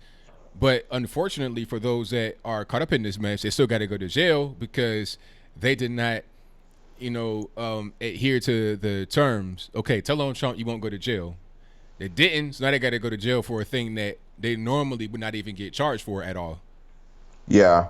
And what are your, I'll say two things before I head out. What are your thoughts on Clinton's whole witness intimidation tweet on Twitter? I didn't see that, but that's bogus. Come on, like Hillary Clinton got some nerve. She didn't kill people, allegedly killed people. So, Trump tweeting some things that just make sense versus somebody winding up dead with I think with John Ash might have been a dumbbell in the back of his neck and he dead that way. Come on. I think what Hillary Clinton allegedly has done is much worse than Trump putting out a tweet. Yeah. It's insane. And also, Paul Joseph Watson tweeted out this amazing tweet, basically replying to her saying, oh, well, so when you intimidated Bill Clinton's rapist, does that constitute being a crime? Should you be in jail for that? I remember that. She was on TV talking about failed cabaret singer, this, that, and the third. She went on TV and was like, and the thing about it is, by that time, they already had a reputation for dealing with things in a really grimy way from Arkansas. So they were already on that wave. So her saying that was a very serious threat. Yeah, it's really sad. She's kind of dumb now in a way, because witness intimidation could mean virtually anything. I could be sitting right here next to somebody and would be intimidating them. I mean, it's all kind of ridiculous. It really is a shame how bad politics has become. That's right. And as a last note, I finally found out what I wanted to say. It's so interesting. All these activists like Sean King and these people trying to get Rodney King out of jail, they pick the worst people to back. The absolute worst. It's like, okay, I'm all for prison reform, but for people that actually need to get out, like Alice Marie Johnson, that was a good one. She was in jail for like 20-something years. She was not a violent person, first offense. You know, okay, go ahead and come home. You've been in jail for 25 years. Go ahead and come home. But this guy, the scum of the earth, I mean, come on. What are we doing? Yeah, I mean, it's like you got this guy who was in jail for raping somebody, and now you want to back him and praise him and all that stuff. It's just, if I was doing that, I'd have a nasty feeling in my stomach doing something like that. Whether he did this crime or not, knowing that he's still a nasty person. That's right. All right. Well, I'm going to head out. I'm going to be in chat. So talk to you later, ABL. All right. Thank you for the call, man. Definitely appreciate you. All right. Peace. Peace. All right. Thank you to my man Jordan for the call. Most certainly appreciate him. All right. Let me get to my next one here. 240, you on the line. Who am I speaking to? Hey, it's JB. What's up, brother? Everything's good. Everything's good, man. What's happening? Another day, another doubt. You know how that go, brother. Out here grinding. That's right. You know what I'm saying? But did you ever check out the Trump Jr. interview? You seen that yet? On The View? No, not on The View. He was interviewing. It's after The View, and he was on. What was on that? The guy. What's that dude's name? You gotta look it up. I forgot his name, but it was a good interview. He was talking about how his life was, how he took a year off before he entered into his dad's business, and how he slept on his friend's couch. And he said, "And Grant, I'm a billionaire's son, and I'm sleeping on somebody's couch." I was like, "Wow." He's very impersonal. I was shocked. Yeah. You'd be shocked how personal these people are. I was like, "Damn." Yeah, I seen him. I seen him in life. Like I seen him a few times. Like I met him briefly a couple times. He's just like a regular dude to me. Just just regular person. He don't have this air of like being better. He's just like he's pretty down to earth from what I've seen. So just briefly meeting him. And you know, the more and more I look at news and everything, I see Barack Obama not my kind of black. Is that kind of weird to say it like that? No, but you got to explain what you mean. When I say if he's not my kind of black, he seems more above me and accolades more to Trump's than him. You see what I'm saying? Like, he just seems like, I think I'm better than you. I'm so educated more than you. It just doesn't have that like friendly vibe. You get what I'm saying now, ABL? Yeah, I understand. He's just just too far on the ivory tower, too far in the sky, not really down to earth. But Trump, even though he's a billionaire, you can relate to him. He's more of just a guy, a down to earth person, a real person, rather than somebody that's just like a thing that's created by the DC establishment. Yeah, and I saw your video of Barack Obama. He nailed it. Even Barack Obama knows that his party is going too far left. Even he sees it, and he's calling it out. Yeah, he sees it. He's calling it out. But see, also, it's partly his fault because he is the one that kind of set it in motion. Maybe he didn't know what he was doing back then. Maybe he did. But at the end of the day, a lot of the things that he said started this whole thing in motion. So now you got this big boulder rolling down the hill, just collecting snow like an avalanche, and it's just rolling and rolling and rolling, keep getting bigger. Now about to wipe out the whole party, and he has nobody to blame but himself, for real. Exactly, because he put his LGBT and all these rights for everybody else. All of that, and now he sees, and I guess he started to see, I messed up, and that's the thing. That's the thing a lot of people understand is that's how everybody said Barack Obama was not for. He was for everything that wasn't for us. Would you not agree? Yeah, pretty much. I mean, I think he's for whatever the establishment tells him to be for. So it's like I was saying before. Trump is a guy that leads from the front. Barack Obama is told what to do. He leads from the back. They put him a stack of papers on his desk and say, okay, here's your itinerary for today. This is what you're going to sign. This is what you're going to say. He's a puppet versus Trump, who's just an actual person getting things done. Exactly. And ABL, have you noticed and I know that they're starting to attack blacks for Trump. Have you noticed that they're really coming at us hard and trying to shame us into coming back, or try to make us feel bad for how we feel about the president? Yeah, I mean that's always been the case, but now they're trying to ramp it up, and they kind of just out there with it. Even people that aren't black are doing it. That's hilarious. You got people on TV, white folks on TV, attacking blacks for Trump, like Jimmy Kimmel, talking about, oh, it was really just white folks there, all this, that, and the third. So that's really interesting how they claim to be against quote unquote racism, but then they perpetuate it themselves. Exactly. Like I had an argument with one of the guys with him. He said, "You're not woke." I said, "I wake up every day." You know what I'm saying? That's right. I said, just because I said, your anger lets me know that I'm doing something right because I'm not angry how I feel or how you feel. Someone who gets angry over how you feel, how you think, is to let you know you're doing something right. Because guess what? Anger basically shows you that they have no way to talk to you, or the way they think their point across. They have to beat it into you. They can't say it in a logical way. Would you not agree? Nah, I'm with you.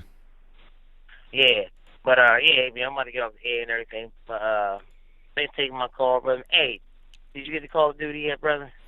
No, not yet. I haven't got it. Man, you gonna love it, man. Campaign mode is like, mwah. But all right, ABL, have a nice one. All right, chat. Yeah, have a nice one, everybody. Keep the faith. Hey, 2020 Trump, right? There it is, man. Thank you for the call. Definitely appreciate you. All right, bye-bye. All right, thank you to my man JB for the call. Most certainly appreciate him. All righty, let me get to my next call. 910, you're on the line. Who am I speaking to? Hey, ABL, how you doing tonight? Everything's great. Can't complain. Yeah, I've been listening to a lot of your callers. I haven't really... I enjoy listening to them. Let's put it that way. All righty. But I was just going to say all about the racism thing. My younger brother, he was in the Marine Corps. And... on a ship, and they went to a African port, and all the black soldiers had got off the ship and went off onto the shore, and they were going to enjoy themselves, and they bought all this African memorabilia and stuff like that. And the next night they all went out they were there for like several days. And they did that, and then they went out into the communities, the black soldiers and stuff, and they were treated bad by the Native Africans. You understand what I'm saying? Yeah, because they're not African. Right. They were called N-words and everything and all. Anyway, my brother said they come back on the ship, wasn't a lot of hoopla or nothing. He said, but the next time he had to stay on the ship. He was like a higher ranked NCO, so he didn't go out and he's not African American. But anyway, he said that all the soldiers on the ship, they were saying they wanted to do someone else's guard duty and all this stuff. They didn't want to go back out. He said one of his friends told him, said, man, they treated us worse than white people. Wow. You know? And he said that every one of them, he said they trashed every memorabilia thing they had. He said they had trash cans of, some kind of African mask and all this other stuff. He said it was a real wake-up call. And he had talked to his friend. His friend said, yeah, they mistreated us worse than we've ever been treated in our life. And it was amazing to hear that from him. But anyway, getting to other stuff. I know you're kind of busy tonight. AOC. This lady was a bartender. You know what I mean?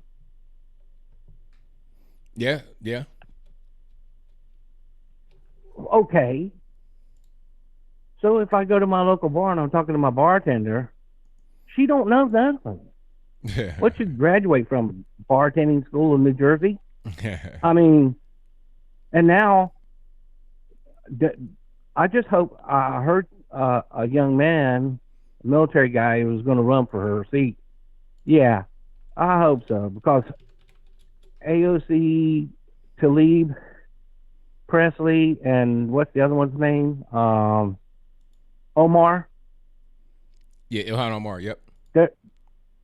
Their constituents are going to have to be the ones to remove them. You know what I mean? Yeah. And the sad thing about the House of Representatives, Nancy Pelosi and Adam Schiff, and the little gnome guy, what was his name? Nadler? Yeah, Jerry Nadler, the gnome, yeah. I know I'm jumping around, but yeah. You know, I know that's what your show's all about.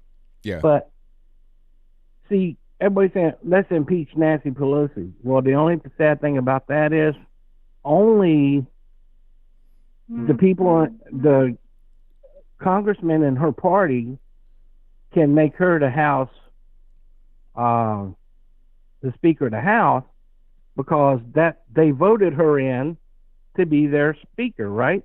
Mm. You know what I'm talking about? Yeah. She can't be impeached by us. She can only be impeached by the people in her party. And I think there's some blue dog Democrats, or those guys, those 31 guys, that gets their votes up to like 232 or whatever. They got to have 218 to impeach. Well, those 31 guys that won in red states, blue dog Democrats, or what are they called? I think they're rethinking their mission. Don't you think? I mean, that maybe so. Maybe so. I'm gonna cut you off right here, but I got a lot of calls on the line. I'm gonna try to get to a few before I end the show. So I thank you for the call. I definitely appreciate you. Take care of yourself at ABL. All right, now, thank you. All right, shout out to the caller. And shout out to Super Chatters. I'm going to read you guys off right quick before we get to the next call. The number to call is 434-658-1220. Shout out to Amy Joe, who says, what are your thoughts on Seth Rich, foul play or no? I think it was definitely foul play involved with that, for sure. And thank you for your donation. Definitely appreciate you. He also says, Popeye chicken sandwich was the driest chicken ever. Hey, thank you for your donation. I definitely appreciate you. I've not had a sandwich yet. And I don't plan on getting it because I don't want to bring my weapon to go get a chicken sandwich. But thank you for your donation. I definitely appreciate you. Shout out to Harshit Tawari, who says, Patriots around the world unite. MAGA from India. Hey, thank you for that donation, man. Definitely appreciate you. Shout out to India. Thank you to Harshit Tawari again, who says, hello from India, Anthony. MAGA, my man, we allies, 100%. Thank you for your donation, man. Definitely appreciate you. And shout out to India. Shout out to all the Indians in the chat and around the world. Shout out to Mike Diaz, who says, I live in LA. I enjoy your videos. Turn Cali red. Hey, there we go. That's the goal right there. Hopefully we can get that done. And thank you for your donation. Definitely appreciate you. Shout out to Liza Jean, who says, in my opinion, the best news is listening to each other. There we go. Thank you for your donation.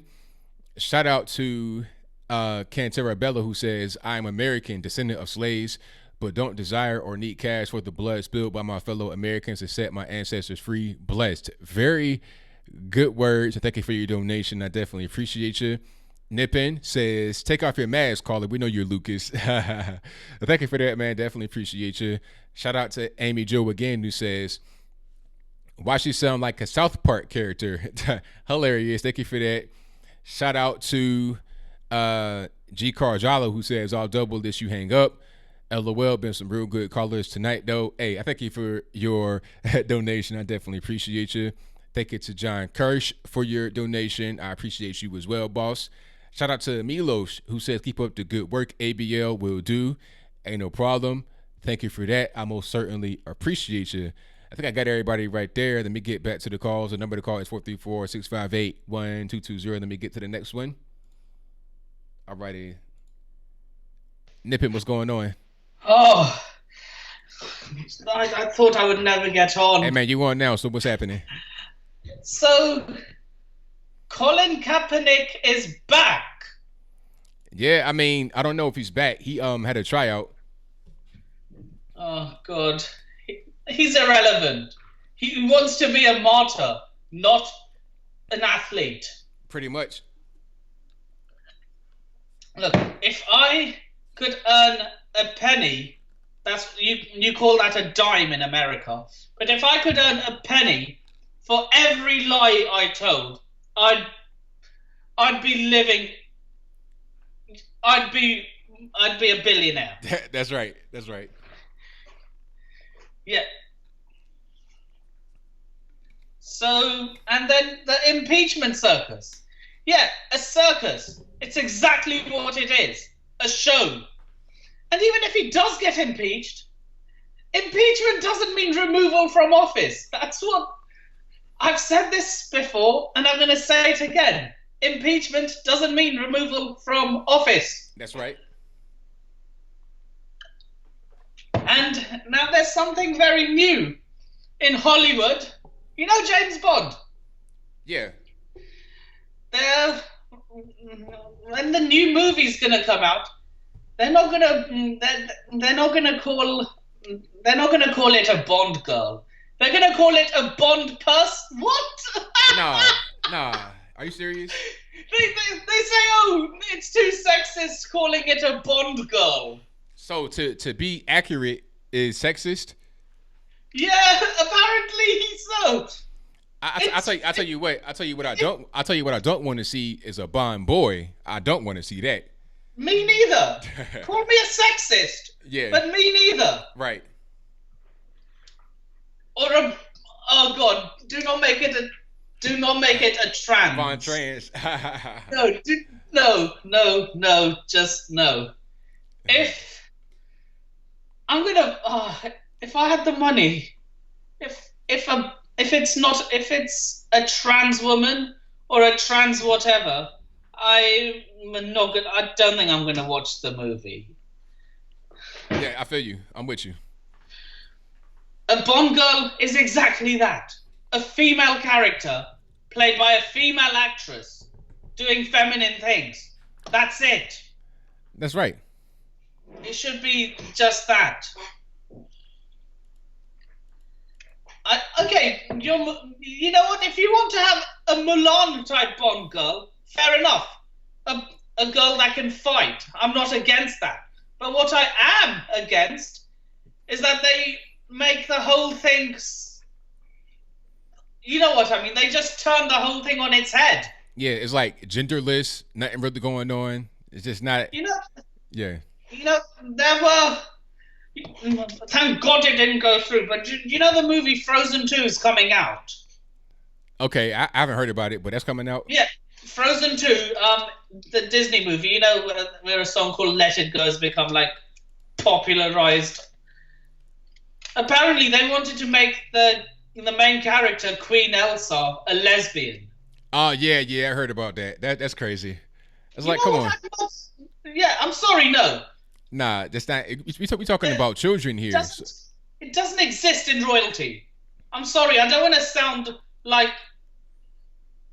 I'm sorry, no. Royalty and LGBT just do not go together. Otherwise, how will you continue the family? How will you continue the royal family? Right. So, yeah. And Roger Stone, guilty. Yep, guilty on all counts. Mueller report. Right. So what's your opinion on that? He's guilty. Yeah. That's it. Okay.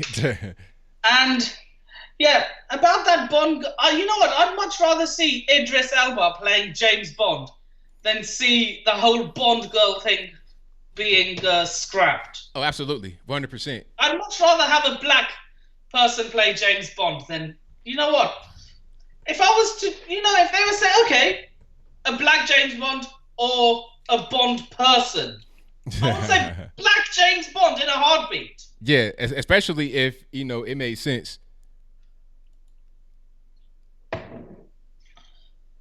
Yeah, so that's that.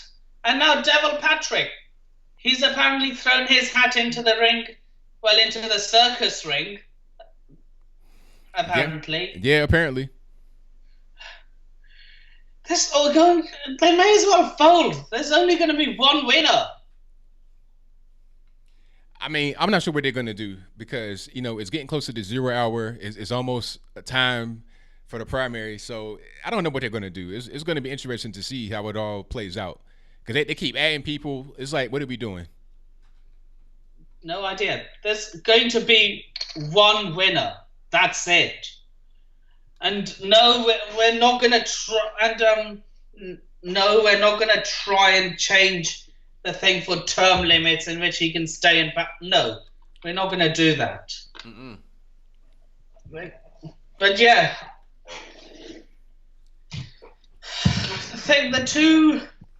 the two-party thing, man.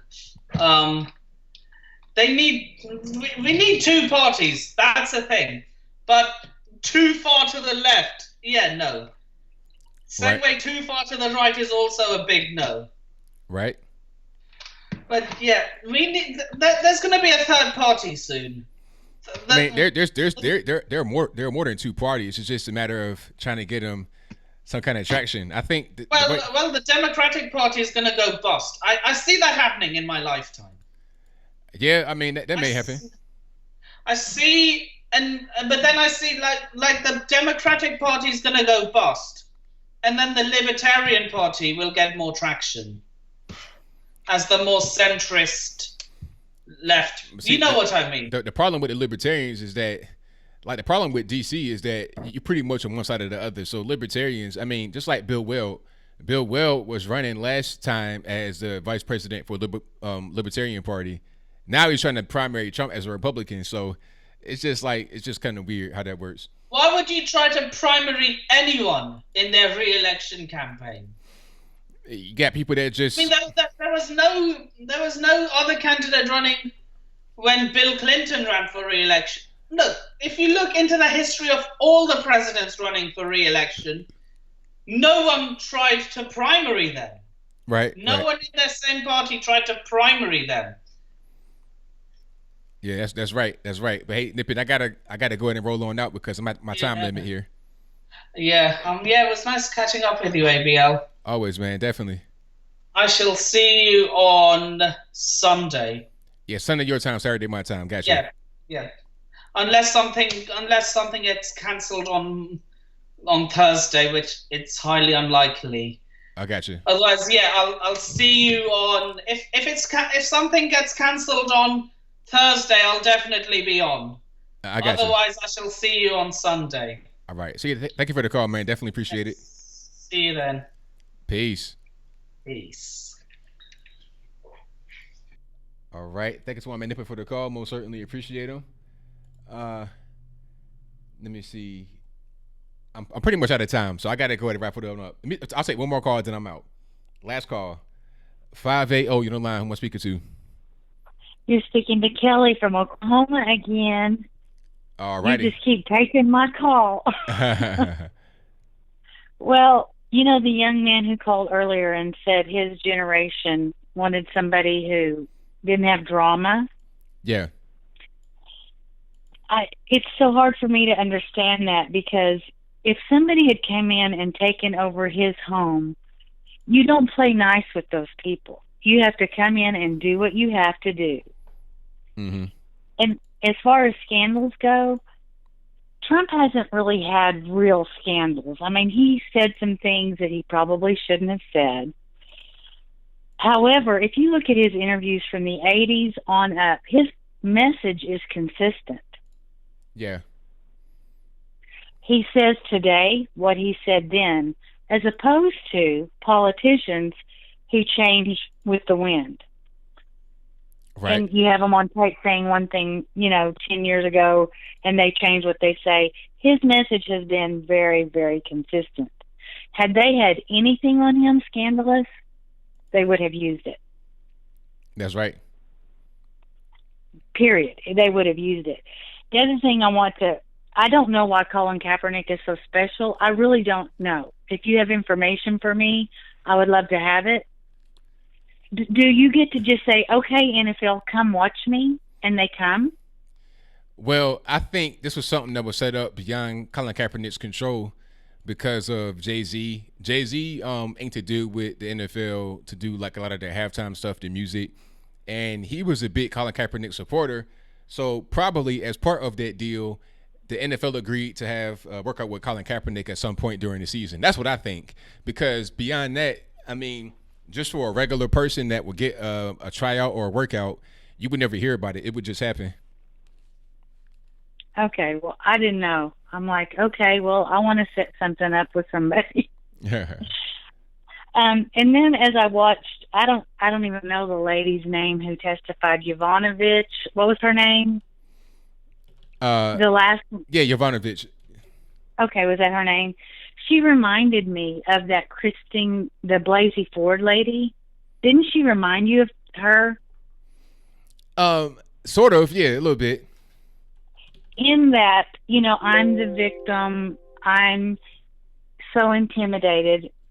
This is the thing. I don't believe you can do witness tampering with somebody who's not a real witness. Yeah. She didn't witness anything. Right. And I think they should quit calling the whistleblower a whistleblower. We hear about the boy who cried wolf, and there was nothing there. I think he shouldn't be called the whistleblower. I think they should call him Wolfman. That's right. But that's all I got to say about that. All right, now. Well, I thank you for the call. I definitely appreciate you. This is I do have one more thing. I am convinced that Hillary Clinton's going to get in the race, and so are many other people, so that they can claim political persecution because of what's about to come down the pike. That definitely could happen. Why else would she? Yeah, good point. Okay. Well, you have a blessed weekend. All right, same to you now. Thank you for the call. Mm-hmm. All right, now. All right, shout out to the caller, and that would be a wrap for me. Thank y'all for being here. Definitely appreciate you. I know I do this show every Wednesday and Saturday night live from 8 p.m. to 11 p.m. Eastern time. I'll be back Wednesday with a show. And, of course, I'm always here Monday through Saturday, usually posting new content. I try to do 2 a day, 10 minutes or so about whatever's happening in the world, things that are going on. And that's pretty much it. If you have not liked the video yet, go ahead and do that right now. While you got some time, you ain't doing nothing else, go ahead and like it. And also, if you're not subscribed yet, I don't know what you're doing. I think that I've done enough to get you to subscribe. So go ahead and subscribe right now and click the bell right beside it. There's a little bell right there. Click that bell. So whenever I go live, you get a notification. If I post a new video, you get a notification too.